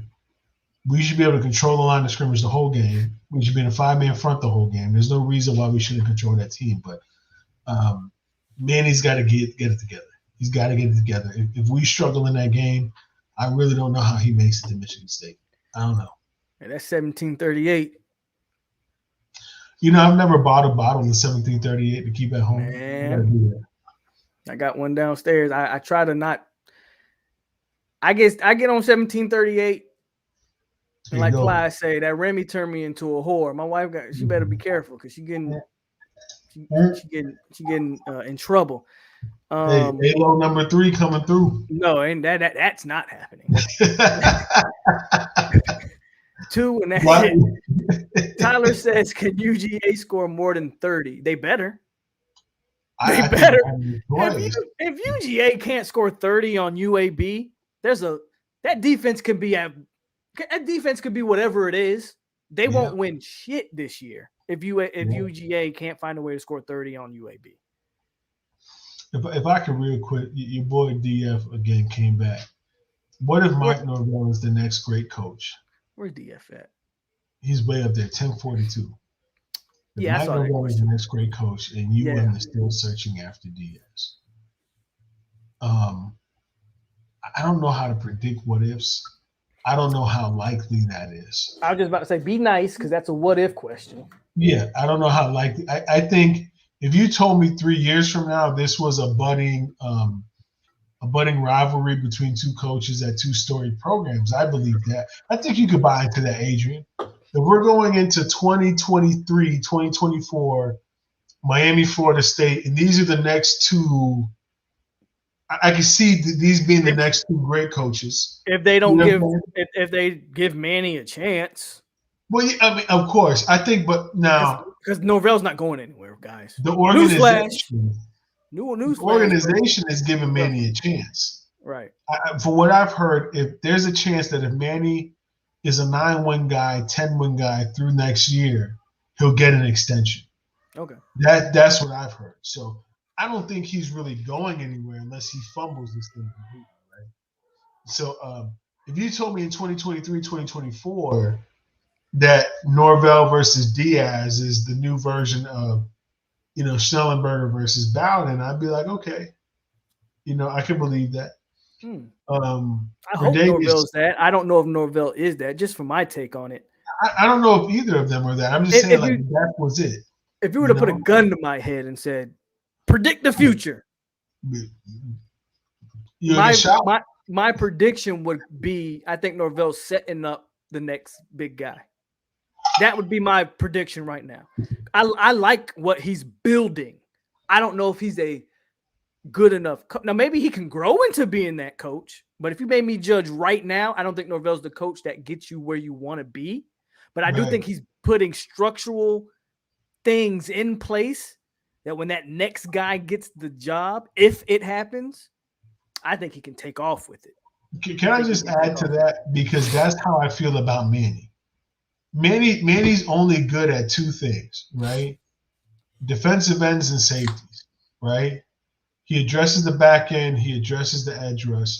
If something happens to Manny and somebody takes this job, defensively, they'll be at a really good point, right? Like if something happened next year and they say, hey, I got Jake Garcia sitting here in the pipeline, they take the job and run with it. A really good coach would. So I think they're at the same point. But again, in 2 years, if they both have a job, I think that would mean that both of them are competing to be kind of like the next it guy in college football. So I think that's fair.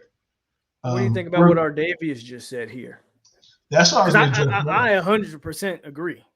At a certain point, Kirby's got to get over the damn hump before these kids say, what am I going to Georgia for? Mm-hmm. To win 10, 11 games and not win a national championship? Hold on real quick. Go ahead. I think that's exactly what they're going to Georgia for. I think they're going to Georgia for being That's so relevant. lame, bro. I think they're going for Georgia for being college football relevant in the NFL look. That's so lame. That's but what you know what? That's a 33-year-old talking. Mm-hmm. But to me, that's so freaking lame. Because I guess agree, what? bro. You can say what you want about Georgia. Look at the NFL rosters. Look at all pros. Florida State's still doing what they're doing. Miami's still producing what they're producing. Despite the fact that these teams haven't been big time in a few years. Right. Name me a Hall of Famer from the University of Georgia, because I can only name you one. Terrell Davis. Did Terrell Davis get in? I don't know if he's in or not. I know Champ Bailey's a future Hall of Famer if he's not a Hall of Famer already. So maybe 2. Right? Do we have to go over the list of Hall of Famers between these two programs right now? Because no, we don't need to do that because we know. So why go to what is Georgia doing? Like other than not winning with all the talent in the world? Yeah, we know. So my thing is like, so Davis is in. Okay, he says Davis is in. Okay, so 2. So yeah, two guys, Champ Bailey and Terrell Davis. That's it. Is Herschel Walker not in the Herschel Walker's not in the Hall of Fame, is he? Or if it's just off a name, because in the NFL he wasn't. He's not in. Yeah, he can't. No, not in. No, hell no. College Football Hall of Fame, maybe. Motherfucker said Frank Tarkington. Yeah, rest my case. 2 guys. Did a nigga really say Fran Tarkington? Y'all, if y'all don't know, y'all know how we feel about these guys that played in certain eras. Like, it is what it is. But Norvell and Manny seem like they don't like each other. They shouldn't, and that's a good that could be Manny be saying slick shit out his mouth. That's why. Mm-hmm. What you expect though? If you a coach from Dave's, I don't mind it. I actually like it for the rivalry because Spurrier was like that. Right. Spurrier used to always take shots at Florida State. Bobby was so classy that he never responded. Right. But that made me hate Spurrier even more. But it's actually good for the rivalry. Hey, can I real quick, Bay? I don't know what you be saying in here, bro. Matt Stafford is a future Hall of Fame. Man, if you don't stop.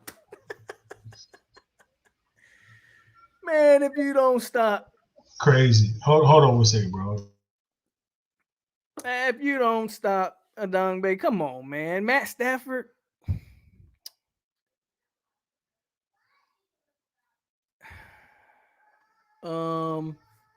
I can't predict the future, but Norvell, the way he's building a culture here and trying to turn around the way he recruits, could be a really good coach. Wait and see. Yeah, that's what I agree, Jeff. That's what I'm saying. I don't know if Norvell is or isn't. Again, if you made me somehow rub a imaginary crystal ball and try to predict the future right now, I think Norvell's setting up the next guy. But for all I know, Norvell is the guy. And you know what, Myron Sanders? I'm sorry. I missed your super chat. Mine left me. Myron Sanders, man, I apologize. You hit me with the $15. He says, give me that Stanford Samuels on Parrish. I'll give you whatever you want, big dog. And my fault for almost missing that. Damn!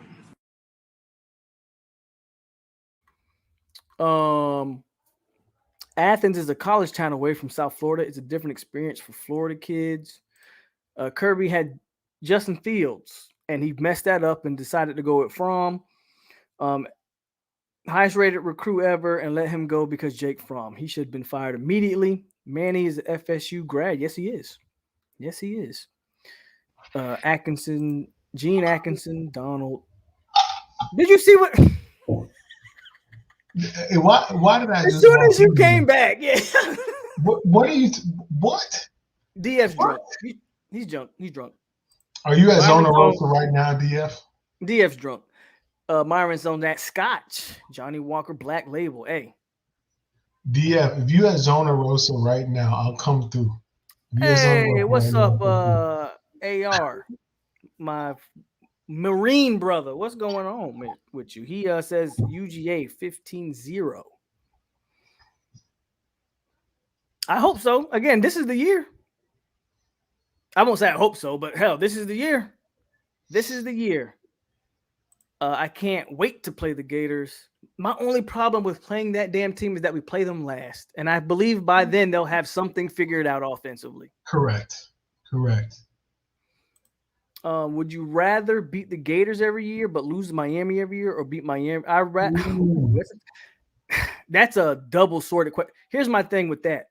My problem with losing to Miami year is the freaking fans. The fans would make that unbearable. I would agree. We're pretty aggravated. The fans would make that unbearable.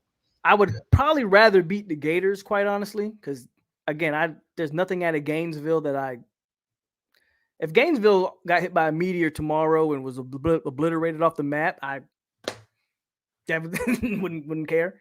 If that happened to Miami, I'd be sad because I love South Beach. I love me some South Beach. But the Miami fans make that. Yeah. I'm crying right now. That's funny, bro. That's funny. The Miami fans. Kirby sucks at QB recruiting. No, he doesn't suck at QB recruiting at all. Management. Yeah, there you go. Jerg with the correction. He recruits every freaking 5-star there is. Right. Problem is he doesn't develop them, and he doesn't seem to know how to manage that position. Right.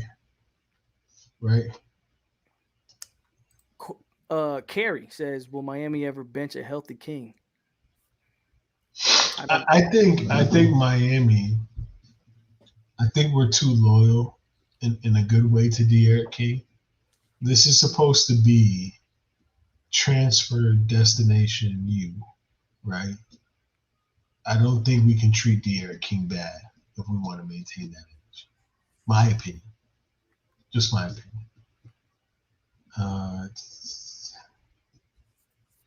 He says everybody talks trash about Kirby until he beats them. But who is Kirby beat that he hasn't supposed to beat? Kirby's accomplished nothing more than what Mark Richt was already accomplished. Kirby is Mark Richt 2.0. One played offense and one played defense. That's the only thing. Yep. One invested more in the offensive side and one. Yep. Bingo. You show me a Mark Richt team with bad quarterback play, and I'll show you 1,000 Kirby Smart teams with bad quarterback play. Simple as that. Gators fans are the most delusional. I was talking to a Gator fan, and he believes they are going. Oh wow. 15-0 at what? Volleyball. They have a good baseball program. Lacrosse. Yeah, lacrosse. They have a great lacrosse program for sure. I think the beat both Florida teams for me though. If I had to pick, I'd rather beat Florida. Live in Lakeland. Yo, who you telling, Jeff? Shout out Lakeland. Shout out Polk County, Lakeland, L-Town. Mm-hmm. And you're absolutely right. That's complete Gator country. Absolutely right. Mm-hmm. I've always said that about Lakeland. Mm-hmm. Seriously, Miami should be App State. Shouldn't be a blowout, but should win comfortably. Right. Lanning is the best DC in the country. Who? DC for Georgia. Dan Lanning. I think Georgia has. I think that this is not a knock on Lanning, who I actually think is a top-notch recruiter, but I think that's Kirby's defense all the way. Well, what I was going to say, Adrian, I think Georgia has a talent gap at defense that is only met by Alabama. I don't think they coach a scheme that's like, oh my God. Jamie Newman, there we go. No, I thought he got cut. He's not on. Is he on a roster? He got cut. Yeah, he's not on any rosters. He's not on anything. Gator fans are the worst either way. Go ahead. I was going to say motivated. Mark Richt under this system would have went to a playoff at least once. Mm-hmm. At least once. Mm-hmm. Especially even when they lost to Bama with Aaron Murray on the last play of the game. They would have been a playoff team that year. I think they would have been. Gator fans are the worst, way worse, but I hate the Gators. Yeah, absolutely. Absolutely. Mark Richt never went to a playoff. Well, the playoff didn't exist in Mark Richt's tenure, but like you just said, he would have went to a playoff if it existed. And he never. Well, Kirby has never won a national championship, so I mean, it is what it is. Hold on, let me look that up.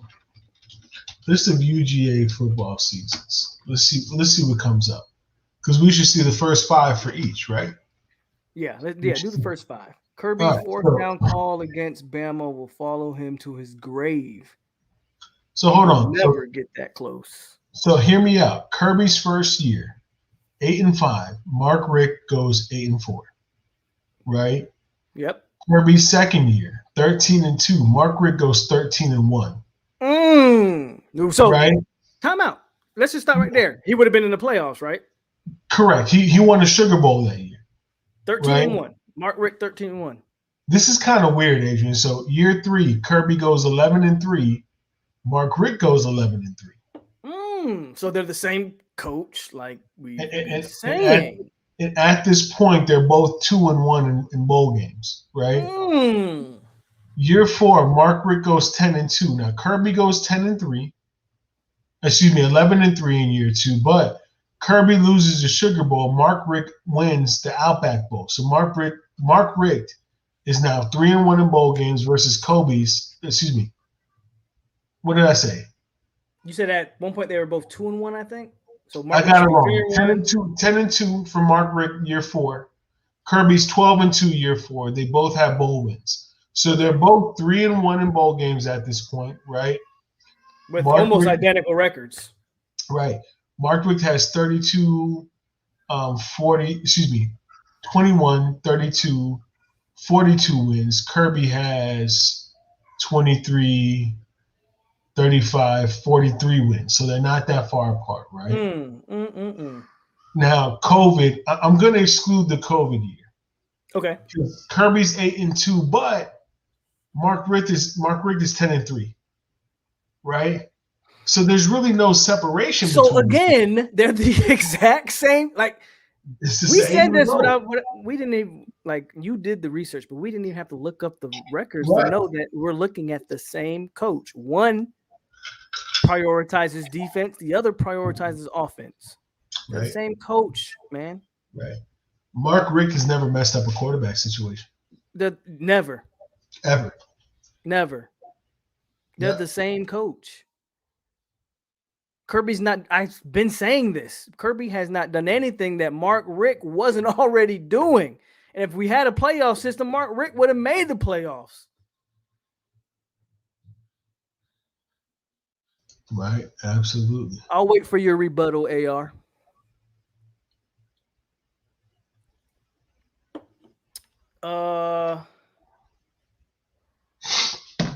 Maiden Day laughing. Did Miami at least give MR a brick after donating $1 million to the program before running him out of town? Listen, Mark Richt could literally walk in Miami and piss in the middle of that locker room if he felt like it. I don't give a shit. He got that shit started. 10 years too late. 10 years too late. Tyler, you say UGA is going to get one. Over who?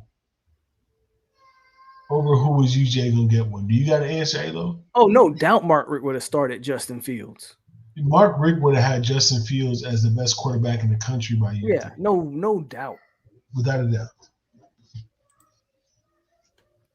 Which was his fall, Kerry. Which was his big fall, keeping his son as the QB coach.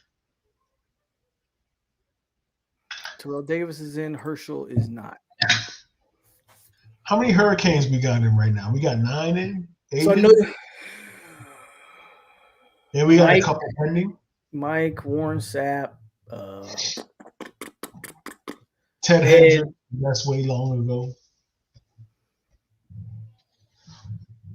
Ted Hendricks was the Miami Hurricane. I have to look it up, but Ray, Ed, Sapp, Irvin. That's just what I just named 4 off the top of my head. James, Reed, Edge. Yeah, Edge just made it this year, correct? Yeah, right. So that's Reed, 5 off the top. Hendricks is 7, right? Frank Gore gonna get in. Jim Kelly is gonna get in. Jim Kelly. So there you go. Like this isn't even in the conversation, bro. They can't beat Bama. That game isn't unwinnable in the near. They can beat Bama. That game isn't unwinnable. God, man, I don't know what people like. Can Kirby beat Saban? Or are we saying that Kirby can beat Alabama after Saban eventually retires? Kirby will never have a quarterback that beats Saban's. I agree, man. They brought in Todd Monken, an offensive coordinator. That was a coordinator 2 years ago. So the year before Jameis left Tampa, that had Brian Fitzpatrick doing all those crazy numbers. That was him. In fact, I think Todd Monken was in Cleveland last year, and they brought him over. You're DF 100% correct. That's why I can never forgive Mark Richt. That's why I can never forgive him. Sure. Because he had that Georgia job and he checked out on us. Yeah. How the hell does one of the most explosive offense of that time score what? What did we score against OU in that game? It was ridiculous. It was a low scoring game. I don't know, 10, 13 points, whatever the hell it was. I don't remember. Mm-hmm. Jeff says if Kirby Smart, if he got fired, Jennifer playing better at defense, what do you think about hiring Kirby Smart? I don't know where the Jennifer. I think that was a typo right there, but or like a autocorrect. Yeah. What do I think about hiring Kirby as hell yeah? If that was ever an option, why would you not hire Kirby Smart as your defensive coordinator? That's a done deal. Yeah, that's a done deal. See, but Zoe's point, UGA and Texas A&M are screwed as long as Saban is still coaching. I agree. A&M screwed because they're still A&M. A&M can never be what Alabama. And A&M, despite all the money, very rich program, but despite all that, there's a reason why one national championship in the World War II era, right? And nothing since. There's a reason for that. If money just won championships, A&M should be a perennial power. Right. Absolutely right, bro. Absolutely right. Who did Georgia lose to last year? They went 8-2 last year. Who did they lose to? They lost 1 to Florida, if I'm not mistaken. I think Florida beat them. Was it Florida and Alabama? Probably. I know Florida was one of those Florida and Alabama. Yeah. It's Florida and Alabama. What's there not to understand? They just made this man like the highest paid. They just gave Jimbo Fisher an extension, and he wasn't even. It's not like someone could afford to buy him out, and they just gave him more money just because. What's there not to understand? Jimbo went and got the bag. Period. Right. LSU would have been a better move for Jimbo legacy wise, because I think he could have won a couple at LSU, and then you're having legit talks about Jimbo being I'm not sure he'll ever win one at A&M, but from a money standpoint, it was never really a question. LSU could have paid Jimbo what A&M paid him. There's no way. They could have paid him 7. They couldn't have paid him 100. No, nobody was going to pay Jimbo what TAMU gave him. But that shows you how desperate that program was, and how much money they had to burn. Right, they had to. They absolutely had to. Adrian, let me ask you this. And shout out to A&M for paying big bucks to try to be relevant in college football. I ain't mad at it. At least they trying. Right? Yeah, I ain't mad at it. If you got the money, why not pay for it? I ain't mad at it. At least they trying. So DF, Adrian, I don't know. I think we've talked about this. Do you think Frank Gore gets in? I do. I mean, off of longevity and his overall numbers are going to get him in regardless. And in his prime, he was still a damn good running back. So I don't know what people be thinking about that, bro. Yes, Frank Gore's going to get in. But I want to talk about Jeff's comment real quick and why I think the difference between Nick and Bobby. So on the surface, you might have a little bit of a point, right? Bobby was Nick Saban before Nick Saban was Nick Saban. Mm-hmm. And then Bobby, his age maybe kind of, but the difference is Nick Saban routinely changes out his staff. His age isn't going to matter when it comes to recruiting, folks. Nick Saban is routinely putting dope recruiters in his staff. Yep. Period. And great coaches. during his final years, refused to get rid of his son. What? Go. Hold on. Mm-hmm. Bobby pulled a Mark Richt. Bobby got stubborn during his last few years. Obviously, Bobby and Mickey was the forefront of the dynasty, but he had other things there, whether it was his son, some other position coaches leaving to go to other places. Like Amato went to NC State, and I think he took NC State with Phillip Rivers like 11-1. Guys left. He didn't replace them with the right guys. That's the difference between Bobby and Saban. Saban doesn't have that issue at all. Yeah. The man has 4 NFL head coaches on his damn coaching staff right now. Like Saban doesn't have that issue. Right. LSU is the reason Jimbo got a raise. POLK, you may have to eat crow in regards. Hey, I don't know if you watch me Sunday night, Kerry. You're absolutely right. I gave my props to the linebackers. You're absolutely right. I'm never scared. I'm never afraid to say when I'm incorrect about something. And Sunday night after that Notre Dame game, I definitely ate crow about those linebackers. They played extremely well that game. Go ahead, Jerk. Is Kerry a Miami fan? No, I think Kerry's a FSU. I'm pretty positive Kerry's a FSU fan. He's the only unbiased one in here. I like Kerry. Gore's in, no doubt. I like Kerry. I'm from South Florida, but I would rather beat UF every year. Annoying fans don't bother me. When you have a YouTube channel, they bother you. Like, even as much as I tune the motherfuckers out, they still come in here and try to troll. But I agree. Like, annoying fans, yeah. I would rather beat UF any day, all day. I think UF is just the rich. If you're from Florida, UF is the pompous rich kid in class that you hated. No, like there's no like if you're from Florida, if you've kind of like from the gutter, like you know what I'm saying, like you identify with Miami, you identify with FSU. You don't identify with UF. If you identify with UF, it's because you're really not true to what you know what I'm saying South Florida is. You know what I mean? Do you have Jim Kelly's not in the hall? Is he really not in the hall?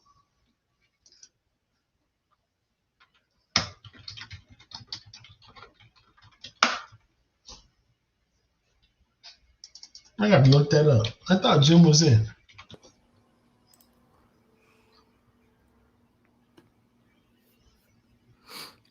We talk about Miami fans, but I've seen one decent Gator fan in here. The rest are just straight trolls. Yeah. BB is usually the one Gator fan that's always around who I talk to. Haven't seen him. So real quick, Miami has 9 people in. Jim Kelly is one of them. Georgia has Champ Bit, Fran Tarkenton, and Charlie Trippy. What the man? I've never heard of those dudes. No. Now, so Adrian, you like this? Florida has 2 in. Emmitt Smith and Jack Youngblood. Yeah, that's true. How many Florida State's got? Florida State has 4. Names? Miami. Florida State is Biletnikoff, Derek Brooks, my guy, Walter Jones, Deion Sanders. T-Buck should be in there, but it's a whole. You think Terrell Buckley's a Hall of Famer? Check his NFL numbers. Yes. You think? Now, I'm not saying he never gets in, right? I'm just saying, do you think he's a surefire Hall of Fame type guy? I mean, at this point, he's not a surefire, or he'd be in by now. When's the last time T-Buck played a game? Then that's fair. That's fair. If you freaking check his DB numbers, I mean, he ranks up there. Am I talking about T-Buck or no? Actually, I'm talking about Leroy Butler. That's my fault. Okay. Leroy is the guy who I'm talking about, not T-Buck. Leroy. Yeah, they're right. Leroy should be the next FSU player in the Hall of Fame. Right. That's what I meant, not T-Buck. Sorry. And who knows? Maybe Jalen makes it in. Right, He's got to right. we got more years, but I know who's gonna make it in, according to DF, even though he doesn't believe it. Aaron motherfucking Donald is the first one. Listen, if y'all ever watch me on Alo's channel, just thank know you, Damian. Leroy's better than Palomalu, but don't numbers like whatever. Whatever. We're not even gonna have this conversation. Leroy's better than Polamalu. I'm not saying he's better. I'm saying if we're The talking about numbers. Okay. Okay. take it off. Go. Hey, y'all do me a favor. Put DF on timeout like you did Terrence. William Floyd should be in before. Yeah, y'all put DF. Don't put DF in timeout, dog. What do you think of UCLA? Are they legit? We talked about them earlier. I mean, I don't know how you classify legit, but can they make noise in the Pac-12? Yes. Adrian, plus or minus 9 wins for UCLA. For UCLA. Yeah. You want me to get the schedule out? Yeah, Hold on. I'm about to say, pull up the schedule first.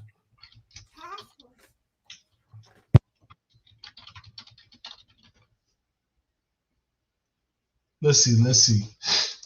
All right, UCLA football schedule for y'all interested. So they're already 2-0. This is the rest of their schedule.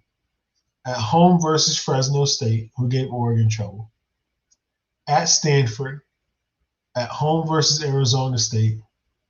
At Arizona, at Washington. At home versus Oregon. That's a big one for them. At Utah versus Colorado. At USC. And then versus Cal. I think UCLA will lose. I think UCLA's best is 10-2. That's what I think. Best is 10-2, and that would win the Pac-12 South. I mean, they already knocked out their. Yeah. They already knocked out their toughest out of conference game, so it's like.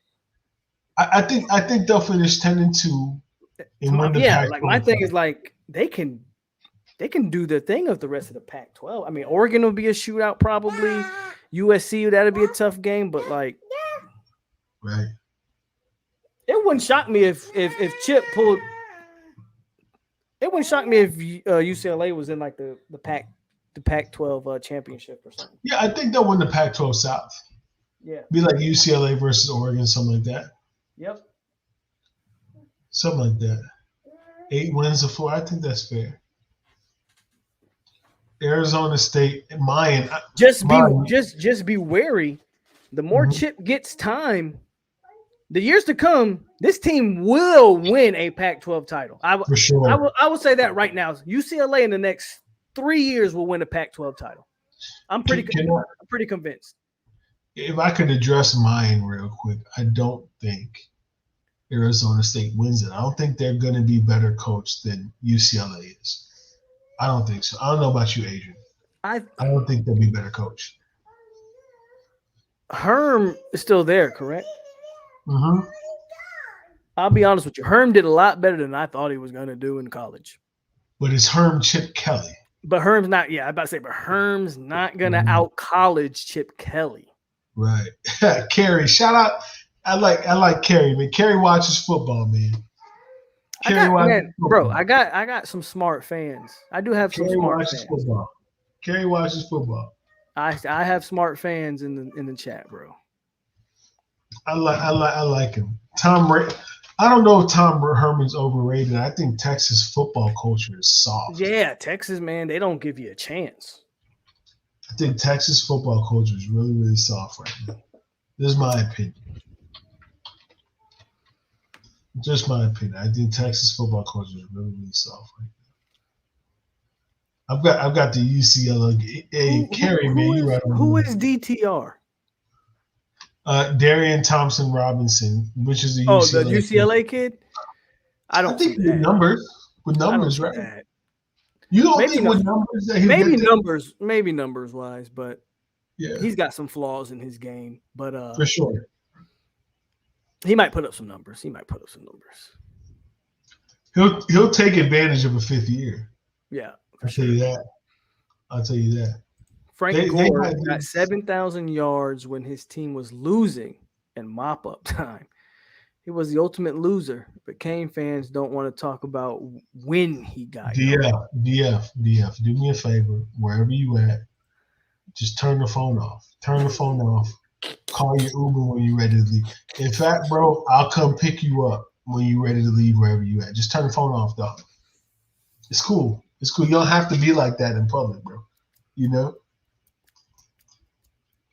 Who do I think goes off tomorrow? Oh, Corbin. man. Corbin. I'm about to say, I want to see. I'm glad you said Corbin. It's not even necessarily about Corbin, but I'm glad you said a running back. I want to see if what we did against Notre Dame wasn't just some flash in the pan. I want to see us line up and run the damn football at will against a team that we should. So I don't care what running back it is. And granted, I do want to see the quarterbacks get some time and let's take some shots down the field and get our receivers in space. But can we line up and impose our will against a team that we should completely dominate? Is what I want to see. Adrian, can I try to share something real quick? Because I got the UCLA game on right now. Which one? Versus LSU. Yeah. I just want y'all to know. I just want to ask y'all what y'all looking at. Like, y'all realize that this man, Chip Kelly, I don't know if it's going to go through.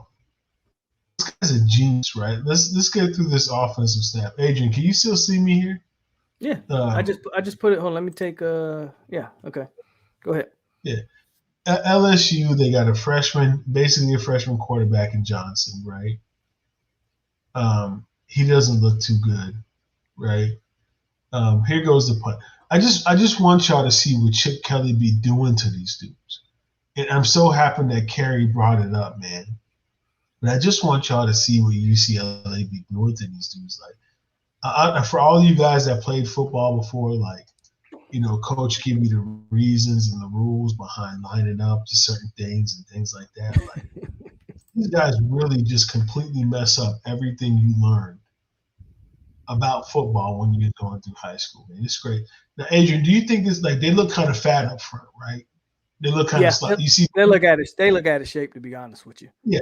56 looked like he weighed 350 and never done a squat in his life. But look at this formation, right? They give you double tight to the field side, and then he motions out.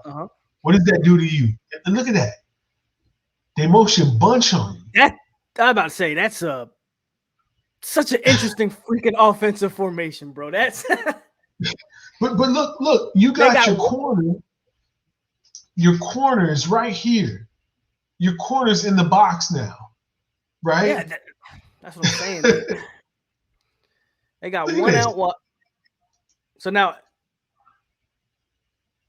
and they ran slap out the corner for 4 yards.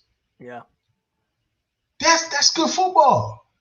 Yeah, that's good football. And to your point, you looked at the O-line. This isn't some, like, you know what I'm saying, like, physically imposing group, right? No, yeah, they look like they got bad weight on them. Yeah, they look like they're still growing into playing college football, especially 56. Look at 56. 56, and there was another one too. 56, and there's another one. I don't remember the number though.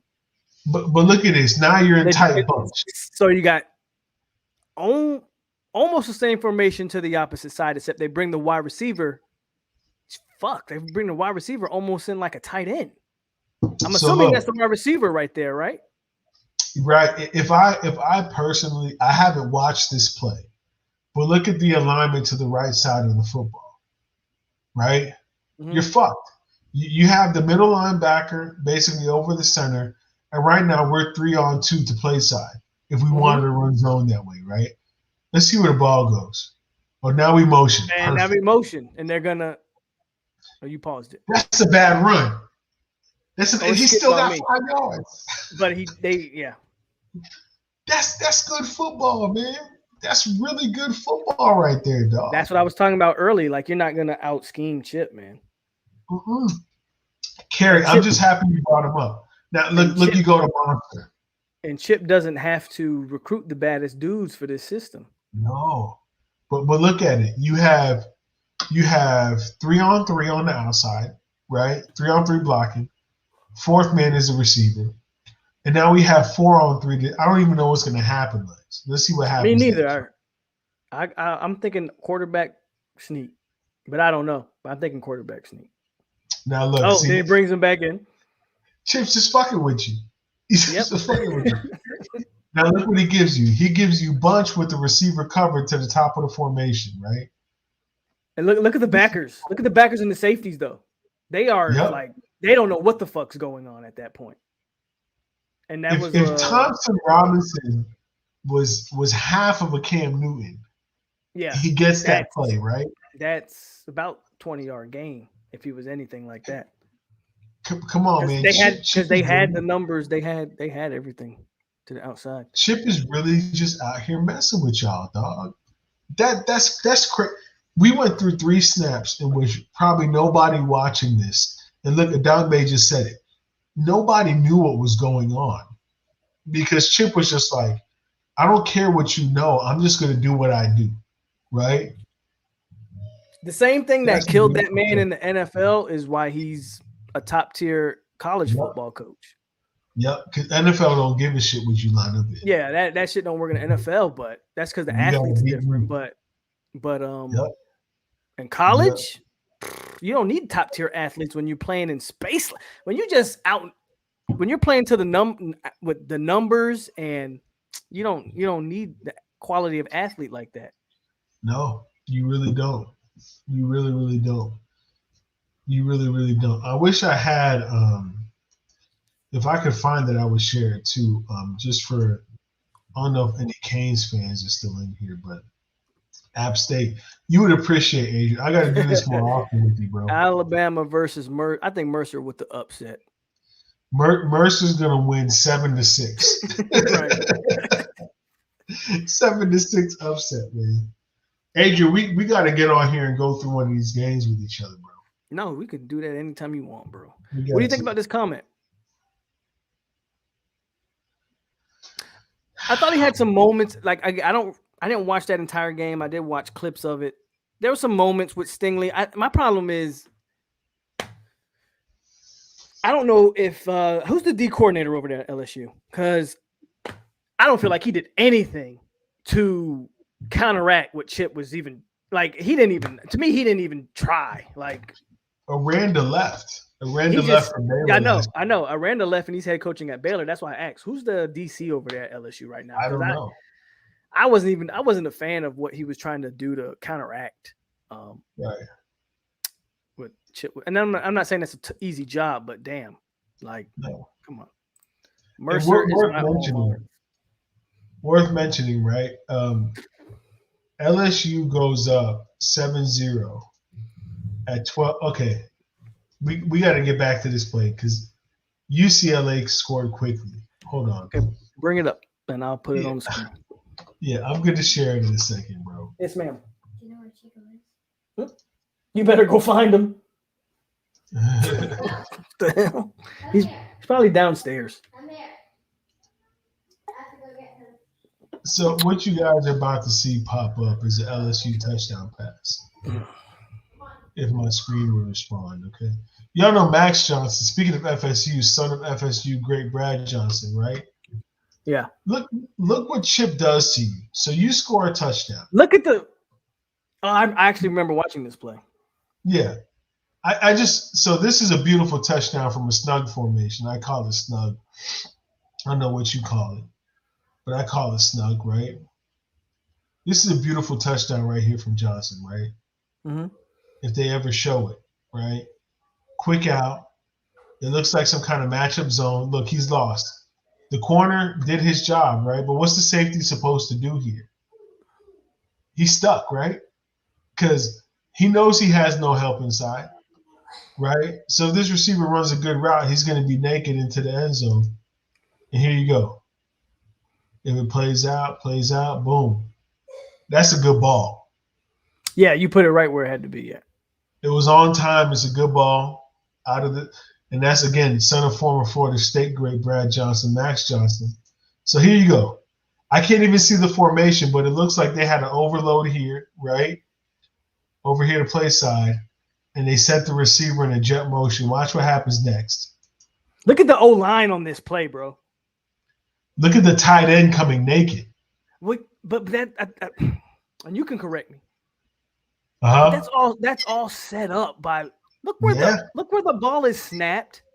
Look where the whole line ends up. Yeah. They completely push almost the entire defense. And nobody and the entire defense fell for it. Adrian, they said you have 1, 2, 3, 4, 5. You have, I think, 8 people right now playing on the opposite side of the hash, and the tight end right now is running naked down the middle of the field. I want to get back to. I wish I could see the pre-snap. Right, hold on. Here it goes. Here it goes. Boom. So look, you got 1, 2, 3, 4, 5, 6. So this is a power set. Yes, absolutely. It's a power set, right? You're showing 1, 2 tight ends and an H-back. You got and you have what's probably your best receiver here going in motion, right? And you're going to use him as another glorified blocker on this one. Well, look, you send the receiver and then you send the running back the same way. So look at everybody's hips turn. Look at that. Boom, boom, right? And your corner's about to knife down. And your tight end does a little chip block, and now he's going to be. Look at him. Look, they completely forget about him. Yeah, look at him. Nobody's even looking at him. Look at him. What's he got? 15 yards of space, with 10 yards of space between anybody in front of him, and now you're in a foot race. That's some good football. Come on, bro. That's some good football, bro. Man, I'm with you. I'm 100% with you. Look, that is good football by Chip Kelly, bro. That's good football. Adrian, that's how I felt about your 4th down call to Travis. I wish I could find what quarter was that in? Do you remember? 3rd. Somebody can correct me, but I believe that was a 3rd quarter, I think. If I could find that, I'd show it. I love the call. What do you think about Kerry's what do you think Kerry said what do you think about this comment? Kerry, Al Goldman sent a 1st-round corner to the NFL. He sent Denzel Perryman a 3rd round middle linebacker to the NFL. He sent Cornelder to the NFL. Al Golden brought in David Njoku. He brought in Brad Kaya. So I don't necessarily agree with you. I don't agree with you. I think Al coached football the way he coached football at Temple. That was his problem. Right. No. Take that back. His bigger problem was he recruited South Florida the way he recruited at Temple. That was his problem. Remember, Al Golden wouldn't recruit Trajan Bandy because he was too short. And Bandy was going to go full ride to Oklahoma. That was his problem. He recruited like he recruited at Temple. Mm-hmm. He thought there was an equation to this. And there's not an equation. South Florida, we play football one way. Yeah, there's no equation. Yeah, I'm with you. You put your best athlete at free safety, everybody your ass better cover while somebody rush the passer. That's how you play football in South Florida. You know what I'm saying? Adrian, do you remember the score during y'all's 4th down call? I think we were down 2 scores at that point. I don't know if we were quite down 18 yet. Was it 20-38? You don't think so? It may have been. I don't think so, but it may have been. I'm pretty sure it was the 3rd quarter though. For whenever we do this next show, I'm gonna write down moments like this because Tyler says it was 31. Yeah, so it wasn't. It was 31-20. They would score after the failed 4th down, so that makes sense. So I'm gonna peep it. I think I'm looking at it right now. It was a 4th and 2, I believe. So if you see us going for it on the 4th and 2, that's the play. Here it goes. I got it. You mind if I bring it up, Adrian? Put it out there. I'm pretty sure I got it. I think a lot of people will like this. So I'm guys, if y'all don't, because I defended this that night out of emotion. Obviously, that's an instant reaction, but I defended this play. I said, I'm not mad at the play. Lack of execution was the issue. Maybe even a different play call at the time. But again, that was off the top of my head. But we'll see. So this is how I know it's the play because I remember Norvell about to throw up He was sick. He's sick. You can see him. He's sick. He's like, oh man, I gotta get this shit. Before I comment on the play real quick, that's all I'm gonna say. What? Go ahead. The fact that he cares. I always got the feeling that Willie didn't give a freak. But you can see it right there. He's like, man, if I don't get this, they are going to destroy me. Well, now, granted, we didn't destroy them because they came back from 18, took it to overtime. That team showed more than it's shown in 4 or 5 years. But you can see it in his face right there. He looks pressed. He looks fucking pressed. Right. It's a different version of what we talked about with Manny, right? Right. And look at IMG over Northwestern. That's crazy. IMG should not be allowed to play other high school teams unless they're like IMG. Real quick, Redavius, the only thing I'll say about IMG in Northwestern, I like Northwestern's little quarterback they got, but Northwestern just sent a bunch of guys to college. So there's no way they're going to be IMG this year. No way. So, and to your point about Willie Adrian, I think I'm Willie Taggart. I've got my dream job. I'm the Florida State head coach. I'm good. You know what I'm saying? Didn't feel like he did enough, man, but right. I don't want to pile on Willie. I honestly don't. I'm just so here we go. I'm glad you brought that up because Norvell looked fucking sick right there. He did. I remember looking at it. I was like, okay, this done. So y'all come out, right? And if y'all ever watch, I mean, everybody watches football. I don't want to sound insulting, but if y'all really pay attention, look what you got. Y'all got 7 people in the box, right? Really, actually, excuse me. All 11 players in the box, right? You got 2 tight ends on the field, and an H-back. Wilson, Cam's a tight end, but he's playing H-back, yes. And you have 2 running backs, right? Yeah, one running back and a receiver, like in the bunch. Now, and here's the other thing: Notre Dame. When I saw this, Adrian, the first thing I thought of was some kind of option play this way. That's what I thought of. Because you're out of alignment, right? 1, 2, 3, 4. Look where you got the numbers. Right, but hear me out. 1, 2, 3, 4. 1, 2, 3, 4, 5. But really, it's 1, 2, 3, 4, 5, 6. It's 6 on 5 over here. That's what I'm saying. That's where you got the numbers. Yeah. So that's what I thought, right? So plays ran. Here we go. We bring a man across. You have this man come across here. This is when I thought the ball was gone. That's where it should have been gone. That's what I talk about. This is what I talk about Travis. I don't know what he's looking at right now because you got the first. Yeah, he makes that throw. I think he was looking at the cross. And then he threw it super late, and that wasn't even to the right guy. Yep. DF just said it. Mm-hmm. But I defended that play when it happened, and I know people told me it is what it is, and in a vacuum or in the heat of the moment, we can question all kind of calls. But yeah. If you guys don't believe me, I'm not the best film breaker downer. But if you guys don't believe me, that's why I bring Jerg. That's why I wanted Jerg to be on this show with me because, again, I say this all the time. I learned so much about football just from having conversations with this guy. One of the best football minds I know. And he just broke it down to you guys on. I brought it back up. What the freak more can I say? He just broke it down. But go ahead. I'm only bringing it back up because I forgot they extend out to the all 22 view essentially, right? But they extend it out. So this is a couple plays beforehand. Like I said, man, when we talk about Travis, and this is to my Florida State fans, when we talk about Jordan, I don't dislike him, but you guys are seeing on the tape. And I can do this too, but I can't.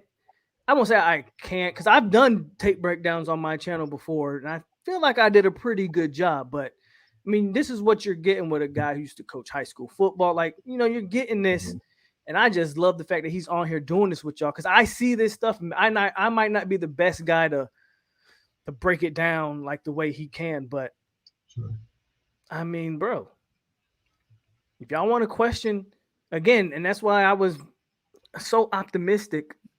When I watched this team Sunday, the scheme, the play calls were there. We didn't execute. And that comes down to the player. We got to get a better caliber of player. Right. And it's not a knock on Travis, but you guys are seeing it live. The man,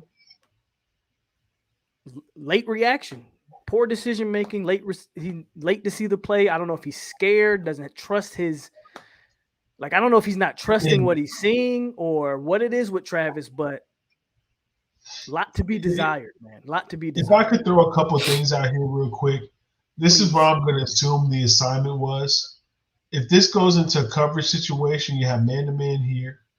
I'm going to assume you have man-to-man here at the backer, right? That's my assumption, right? It could be man-to-man here, but I'm going to assume it's man-to-man at the backer. Let's see what happens, right? So, boom, okay? So he's not playing man anywhere. This is contain action. Yeah, right? he was reading a potential read option. Like you said, he's playing contain right there. This has to be the ball. He has to trust that this man was going to. He's got to make. Yes, you have to trust that, and he doesn't for whatever reason. He threw it to his gut. If Travis threw it to his gut and he dropped it, nobody would be mad at him. But you just have to throw it, right? Yes. So you whatever keep on it is, going. something he saw there made him hesitate. I don't know. I don't know. Right. I don't know. And now he throws the late ball, plays over, right? Interception. And I disagree with, me and you, Wayne, we don't disagree a lot. But on that play you're talking about, Travis underthrew the ball. Corbin had open field in front of him. It was telegraphed. He should have thrown it. Corbin was open on the sideline. If he leads, if he had the arm maybe to make that throw, that's a touchdown. And he nutted up. If we're just being honest, he had to throw it earlier, bro. Pause. Mm-hmm. So this is the view that I wanted to come back to, right? Okay, so AJ, for our point earlier, you have 1, 2, 3, 4, 5, right? On 1, 2, 3, 4, 5, 6. That's the play slide. So, I feel like if y'all show this again versus us as Miami, we should be aligned to 6 on 5 over here, right? But you have a good balance. This is why it's good to run an odd front. If you drop a nose tackle right here, now you even the defense out, right? But Notre Dame is out of alignment because they don't run a front with the nose too often, right? But here you go. Play snap. Everybody's telling the play this way. This is actually similar to what you saw with Chip Kelly, right? Right. Everybody's telling the play in that direction. You guys just say, hey, go ahead. No, I'm about to say, yep, they actually did the exact same thing on the offensive line that UCLA did. Yep. There you go. There's a play. There's the fucking play. It's there, bro. It's right in front of his face. I love the play call. I don't know if anybody's outside of him. Nope, nobody's outside of him. That should have been a quick throw.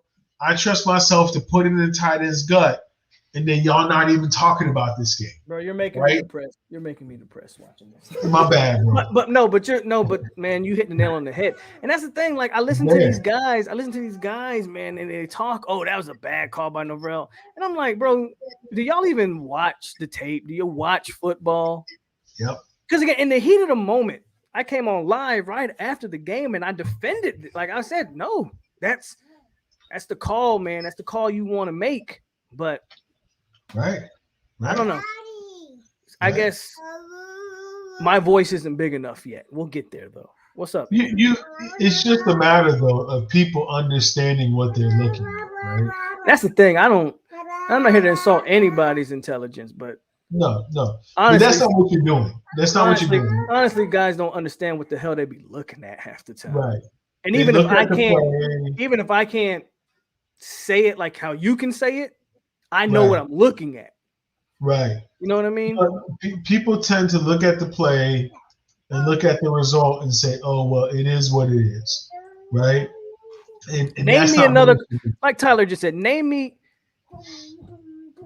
a quarterback that has 3+ seconds to throw and he's not. Come on. What do we think this is? A guy's supposed to get 30 seconds in the freaking backfield to make plays? Right. I don't know. If you don't mind, because we talked about it earlier, I'm trying to get to where Milton You're the came in the game. co-host. I don't mind anything. You tell me what Okay. we're gonna do. We're gonna do it. So this is where Milton got in the game, right? Give me 1 second while you pull that up. I got to Yeah. wee again. Yeah, it's all good, bro. And for you guys in the channel, man, if y'all appreciate this kind of stuff, we can do this stuff more often on Fridays.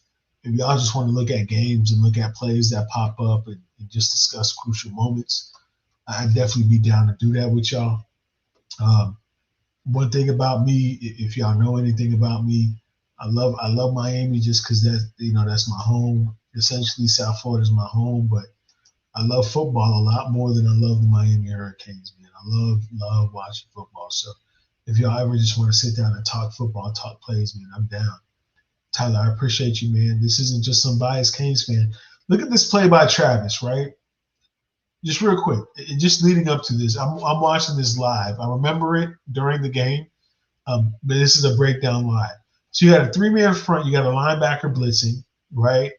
If you are a good quarterback, what should this play be, right? Look at the slant. Look at the inside route. Look at the inside route. That should have been an easy read. Any quarterback should have seen that the linebacker came in. You have voided a zone in the coverage. I don't think they could see it at first, so rewind it. Okay, I'm sorry. Yeah. I got to get into this rewind software shit, right? They're going to show it here in a second, I think. It's a good little buck sweep action by you guys. Hold on. I'm going to figure out how to master this shit, Alo, because this is some fun shit. Hold on. I wish I had like that ESPN shit where you can make the circles and all that other shit. Yeah, we'll figure it out. But probably definitely a way to do it. So I think this is the same play. Guys, watch the middle linebacker. Watch the middle linebacker, what he does.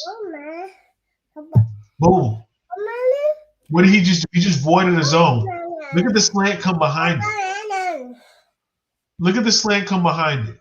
This is the difference between a Jordan Travis and Kenzie. But see, remember what you asked me. You asked me what happened to like parchment. Well, there you go. That's parchment right there that you just pointed out. That's a catch right there. The ball should have been out.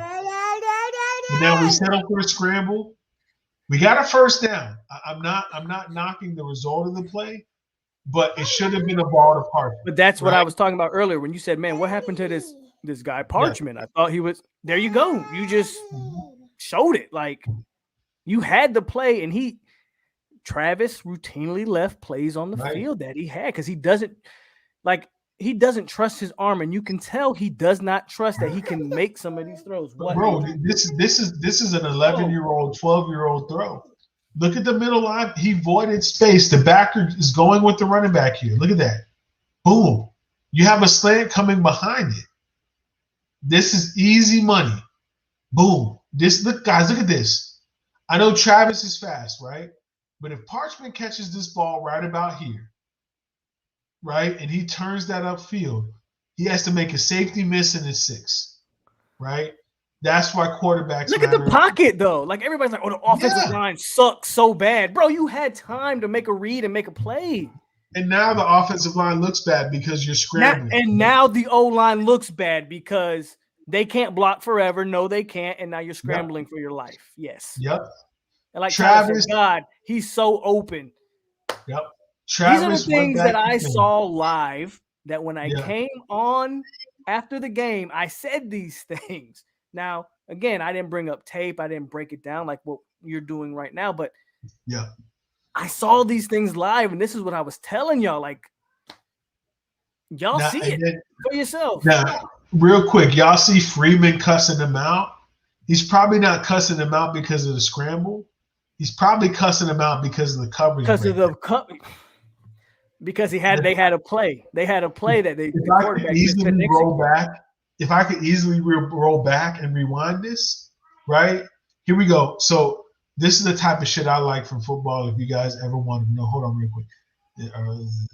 Okay, Till Dog, we'll get to that in a second because Mackenzie's about to come in, right? You guys run a jet sweep action. Y'all got 6 here, right? Yeah. 7 men on the line of scrimmage out here. You run a jet sweep with a wing back. This is wing T football. This is wing T football right here. You run a jet sweep action, and what happens? They bring the fire blitz because they know it's a sweep. They know That's a good call. It's a good great call by defense. Yeah, by defense, that's a good call.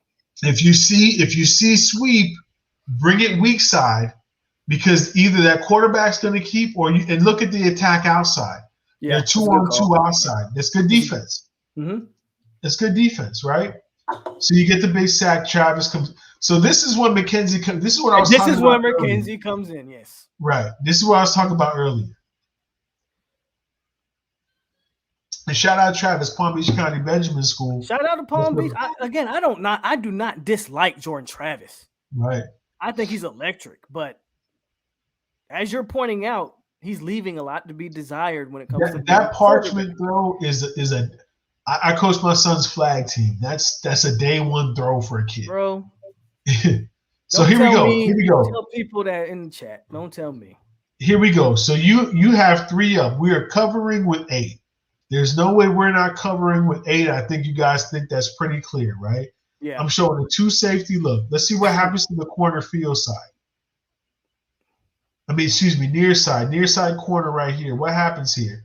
I see the safety back, and I see okay, so the corner's staying flat, right? Yep. We saw the other corner. Number 6 covered the flat. Whoever that is, I can't tell the number. I forget who makes that catch, but he gets behind the backer right there. Well, just remember, this is a smash concept. That's what I said earlier. They ran smash against a cover 4 or a cover 2 look, in which this corner stayed home. So look at the corner staying home. Done. McKenzie saw it. On time. Instant. As soon. Boom. Hit him right where it needed to be. That's money. It's money. That is a money coverage. That is a money coverage beater. McKenzie saw the high-low. He got the ball. He recognized exactly where to go with the ball. So I don't see how the staff can look at this tape and go, McKenzie's not the starter, bro. Right.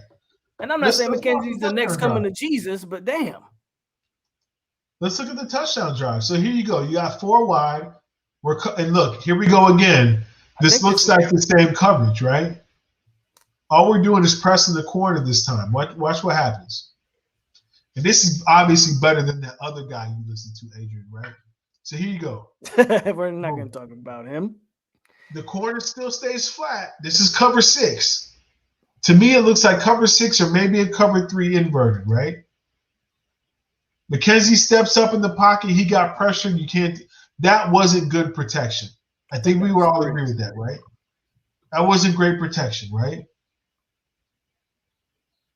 And here goes his little speech. By the way, again, guys, I think what McKenzie's doing is phenomenal. I don't think we'll find anything better than that in the game of football, man. This is crazy.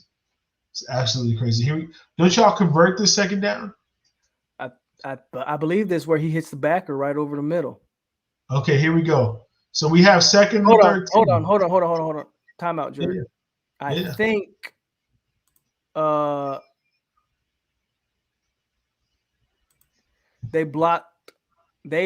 YouTube just blocked this video, man. Did it really? Yeah. That's cool. I'll take it down. YouTube I just got blocked you, bro. My bad. No, it's all good. My bad. It's an idiotic rule. You're not copy striking anything or copywriting. You're literally using this for educational purposes. Right. I can refute it, whatever. I can refute this. Listen, the point is to you guys, and you guys still hear us. Let me see if they can hear us first. Let me see if they can hear us. Right. Brandon, can you hear us? Jeff, can you hear us? Yeah, give me a thumbs up or something if you can hear us. Because I do see the stream is blocked. But I don't know if they all can hear me or not. Halo, my bad, dog. No, you're all good. I'm not, bro. That was good stuff. I don't even think they can hear us as of right now. I'm trying to see if it'll bring us back up. We're still blocked. It's all good. Yeah. And I'm pretty sure they can't hear us. That's trash. You know what it is? It's just they got mad because we were putting truth out there. It's just talking football, bro. Like, Yep, it says stream suspended for policy violations. Yep, I see it. And all we're doing is watching another screen. Watching tape. That's all we're doing. Watching football tape. I'm gonna refute it though. I don't know if it's gonna matter.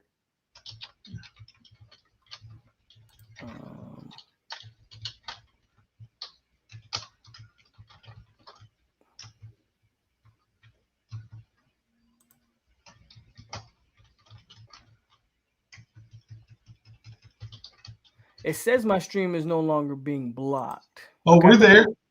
We're back. We're back. Yeah, we're back. We're back. So yeah, YouTube is full of shit. That's crazy. I'm gonna refute it. I don't know if I'll win it, but this type of stuff shouldn't be blocked. This is just tape. This is just game tape. You're watching something on YouTube, right? And if I was using someone else's video and claiming it as my own, I get it. But right. So Adrian, that pisses me off because you were dropping like gems. Yeah. Bro. Like we were going deep into it. And this is one of the reasons why I've been really considering like a Patreon. Because Patreon doesn't have that issue. I can bring up anything I want and talk about it. Right. So to hell with YouTube, man. But I'm a dispute the copyright claim. Yeah. Who knows? I may or may not win that. Who knows? But Adrian, let's talk about the solution. Maybe we have to pull up a recorded video ahead of time for next week. Right? The problem is, like, even if let's say I record the video on my own, someone's gonna claim it as a because you know they put those little things before every game. It cannot be rebroadcasted or whatever. You know what I mean? Right. X's and O's use game film all day. And again, I'm not as big as a YouTube channel as theirs. So I don't know who they've contacted to be able to use that film.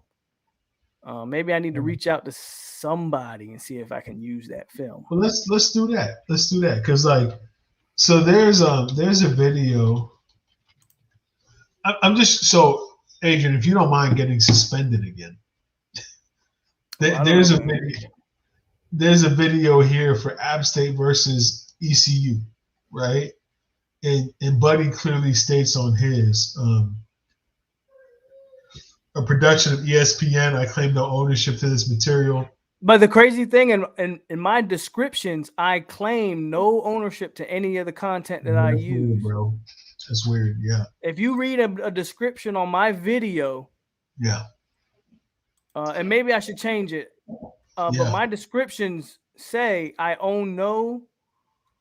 I'll even read it to you. Copyright disclaimer under Section 107 of the Copyright Act of 1976. Allowances made for fair use for purposes such as criticism, comment, news reporting, teaching, education, and research. I do not own the rights to any music heard in my videos. Maybe I'll change that to I do not own the rights to any music or videos used in whatever. But that's weird. I do the same thing. Like that was I ain't gonna lie, man. That was a little bit of a good that's crazy, bro. That's a little bit of a good session. I'm very disappointed in you. That's true, Tyler. That's true. I don't know. Maybe I don't know. I'll figure it out. I'm gonna figure it out. I'll do my due diligence and my research so we can bring you guys. Obviously, you guys love this. I love it. I love it. So I'll do my due diligence. We'll figure out a way. Yeah, right? I'm gonna figure it out, and we'll bring you more stuff like this for sure. But here's the point, though, is that when Mackenzie gets in the game, and obviously we all can still watch it, but when Mackenzie gets into the game, the offense suddenly opens up, right? And receivers suddenly start opening up against really base coverages. They kind of been open the whole time, but yeah. Yeah. But again, to the point, if we went back and watched, Travis missed receivers, right? There were clear giveaways that Travis should have seen that he didn't meet, and that's a problem. So I don't know how you continue to start Mackenzie or start Travis without starting Mackenzie, but Mackenzie clearly's got it. Travis just doesn't have it. He doesn't have it. Absolutely doesn't have it. Well, I said it, but someone else giving an opinion, obviously. Yeah. Co-signing what I got. But man, we went on 4 hours. And we was just getting started. And I'm about to say, and we were kind of just getting started until YouTube said, "Hell no." So Adrian, let's make a commitment to the chat. I'll work with you over the next week. Yeah, no, I'm gonna figure it out because this was dope, and I could tell that the people really loved what you were doing, and I loved what you were doing. So we're gonna figure it out together, right?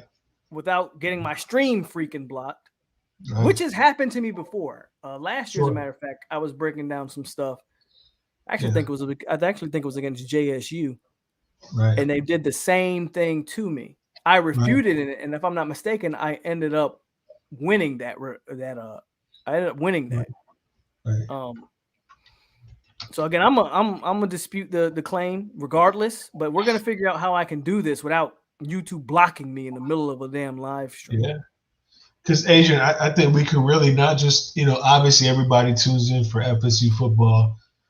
There's a lot of Miami fans in here, but yeah, man, we can talk about just cool shit that we've seen, throughout the week. And if we're playing an opponent, like we're playing App State, I would have loved to show y'all how App State does some interesting shit, with running their outside zone. And anyway, we could even look at Wake Forest, I mean, if you guys don't know, Jerg is a mainstay on the channel anyway. For sure. Now, for that week of the Miami game, I will make my rounds to all the enemy territory. But Jerg's a mainstay. He's here regardless. That's right. He's here to talk not only Miami, but I mean, as you can see, we just talking football. So he's gonna always be around. You already know I'm here for a Patreon. And Coach Jerg, next time, don't wear a shirt, and everything will be all good. Hey, I got a black one, I got an orange one, I got a white one. Whatever you need, bro, we gonna be here. I'm riding till the wheels fall off, partner. You know what I'm saying? But guys, I really hope y'all enjoyed that little bit of content. Especially Adrian, I don't know about you, but the Chip Kelly stuff, that was kind of exciting. To watch the way all of it. All of it was good. Like, I mean, Chip out there be dialing up some shit that have you like, what? You know what I'm saying? He really do. And he's been doing it for what, the last 10 years or so? Yeah, he's been 15 years, bro. This is back to when we were in high school, bro. Yeah, he's been doing it. He's been doing it forever. Yeah, so look, man, whatever you need, man, let's sit down, let's figure this out, and let's get it back, whether it be next week or the week after. We can do it weekly, man. But I love to talk football with y'all. Or David says YouTube did the same thing to Coach Hayes, and that's a big deal because Coach Hayes has a big channel, especially when you talk in the scope of college football. Coach Hayes has a big channel, and and he breaks down tape all the time. So if they were blocking him, go ahead, Jerry. You said you look like can I ask you this? But is anybody using highlights? Because we could break down highlights. I don't know what he's using. That's again, I got to reach out and see exactly. Are they using like their own recorded footage, and that's okay? Are they using like what? I don't know. I don't know what they're necessarily using. Some channels get away with it. With X's and O's, I love it. Thank Cash App a couple weeks ago. I don't know why YouTube goes after small YouTube channels to entertain people. It's not right. So yeah, I don't know if they're using like their own recordings, which I don't know why that would matter because they had to record it from the same place that we're getting it from. But YouTube's stupid like that. Well, look, man, let's just figure out how we can bring these guys, essentially what they deserve, right? Because there's just a different way. I see how David says Coach Hayes was using the same stuff we were using. He was just using videos off of YouTube. I'm looking at it right now. I'm looking at X's and O's right now, and I see them pausing and going. The other one, Adrian, I won't say their name, that I don't like, but it looked like they had a pre-recording that they added to YouTube. But it was an added video. It wasn't a live stream. You see what I'm saying? So maybe we have to do that, But even for you, Adrian, if you want it in those kind of recordings, Maybe we get some of your core guys in here. We just talk through football with them. We can do it. From what we there's see. definitely a way I can set up a members only chat for sure. Yeah. So maybe we do that. We can reserve that and do a quick hour and a half and go through game film with each other until you're done. But, if you don't want to miss a members only chat, y'all know what to do. You know what to do. Go ahead and subscribe to the boy. And I'm not even charging. I mean, $2, $1.99, bruh. So let me ask you something. If X's and Knowles is running something, I can show it on here, right? See, that's the thing. It's X's and Knowles. If they claim it, then it becomes an issue. Oh. So, YouTube is a mess. If you want film marker like ESPN has, looks up Telestrator apps. Okay, I'm gonna look up some stuff, and like I said, we're gonna figure it out. I'll figure it out for sure. I would love whenever you get a chance, Alo, because I'm looking at App State right now. Anyway, whenever you want to, it may not be FSU directly, but maybe we can mask it by looking at next opponents and see what they do well. You know what I'm saying? Things like that. I'm just down, man. I'm happy y'all enjoyed it, man, and that's what we all signed up for, man. Just football is a beautiful game, man. We're gonna, like I said, Tyler, I'm gonna figure it out. I don't know if the yellow lines make a difference. Again, when I get off, I'm gonna see who tried to copyright claim this video, and again, I'm gonna dispute it, and we're gonna go from there. But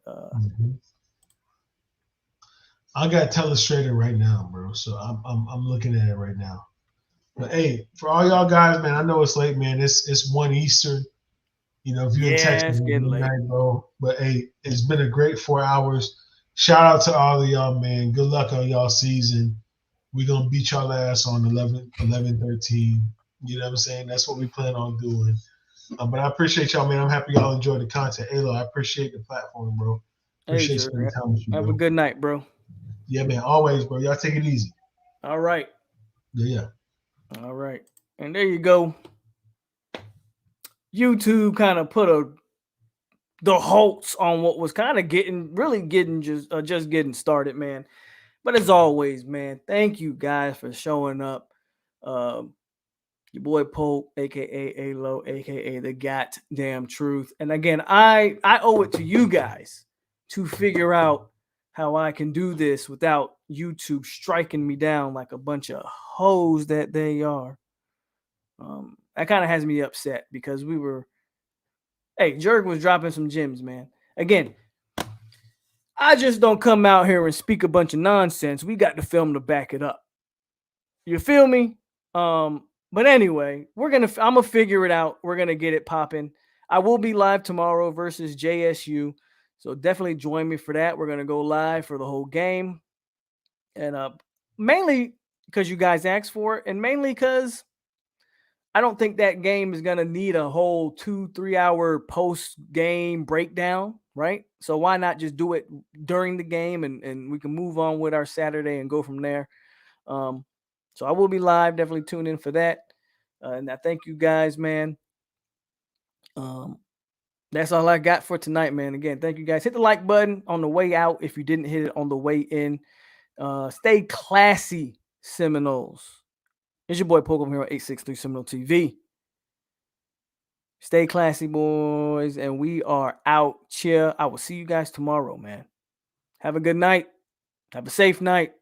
And I'll catch you guys tomorrow night. Gamecocks versus Seminoles. We should win by 50. All right, guys.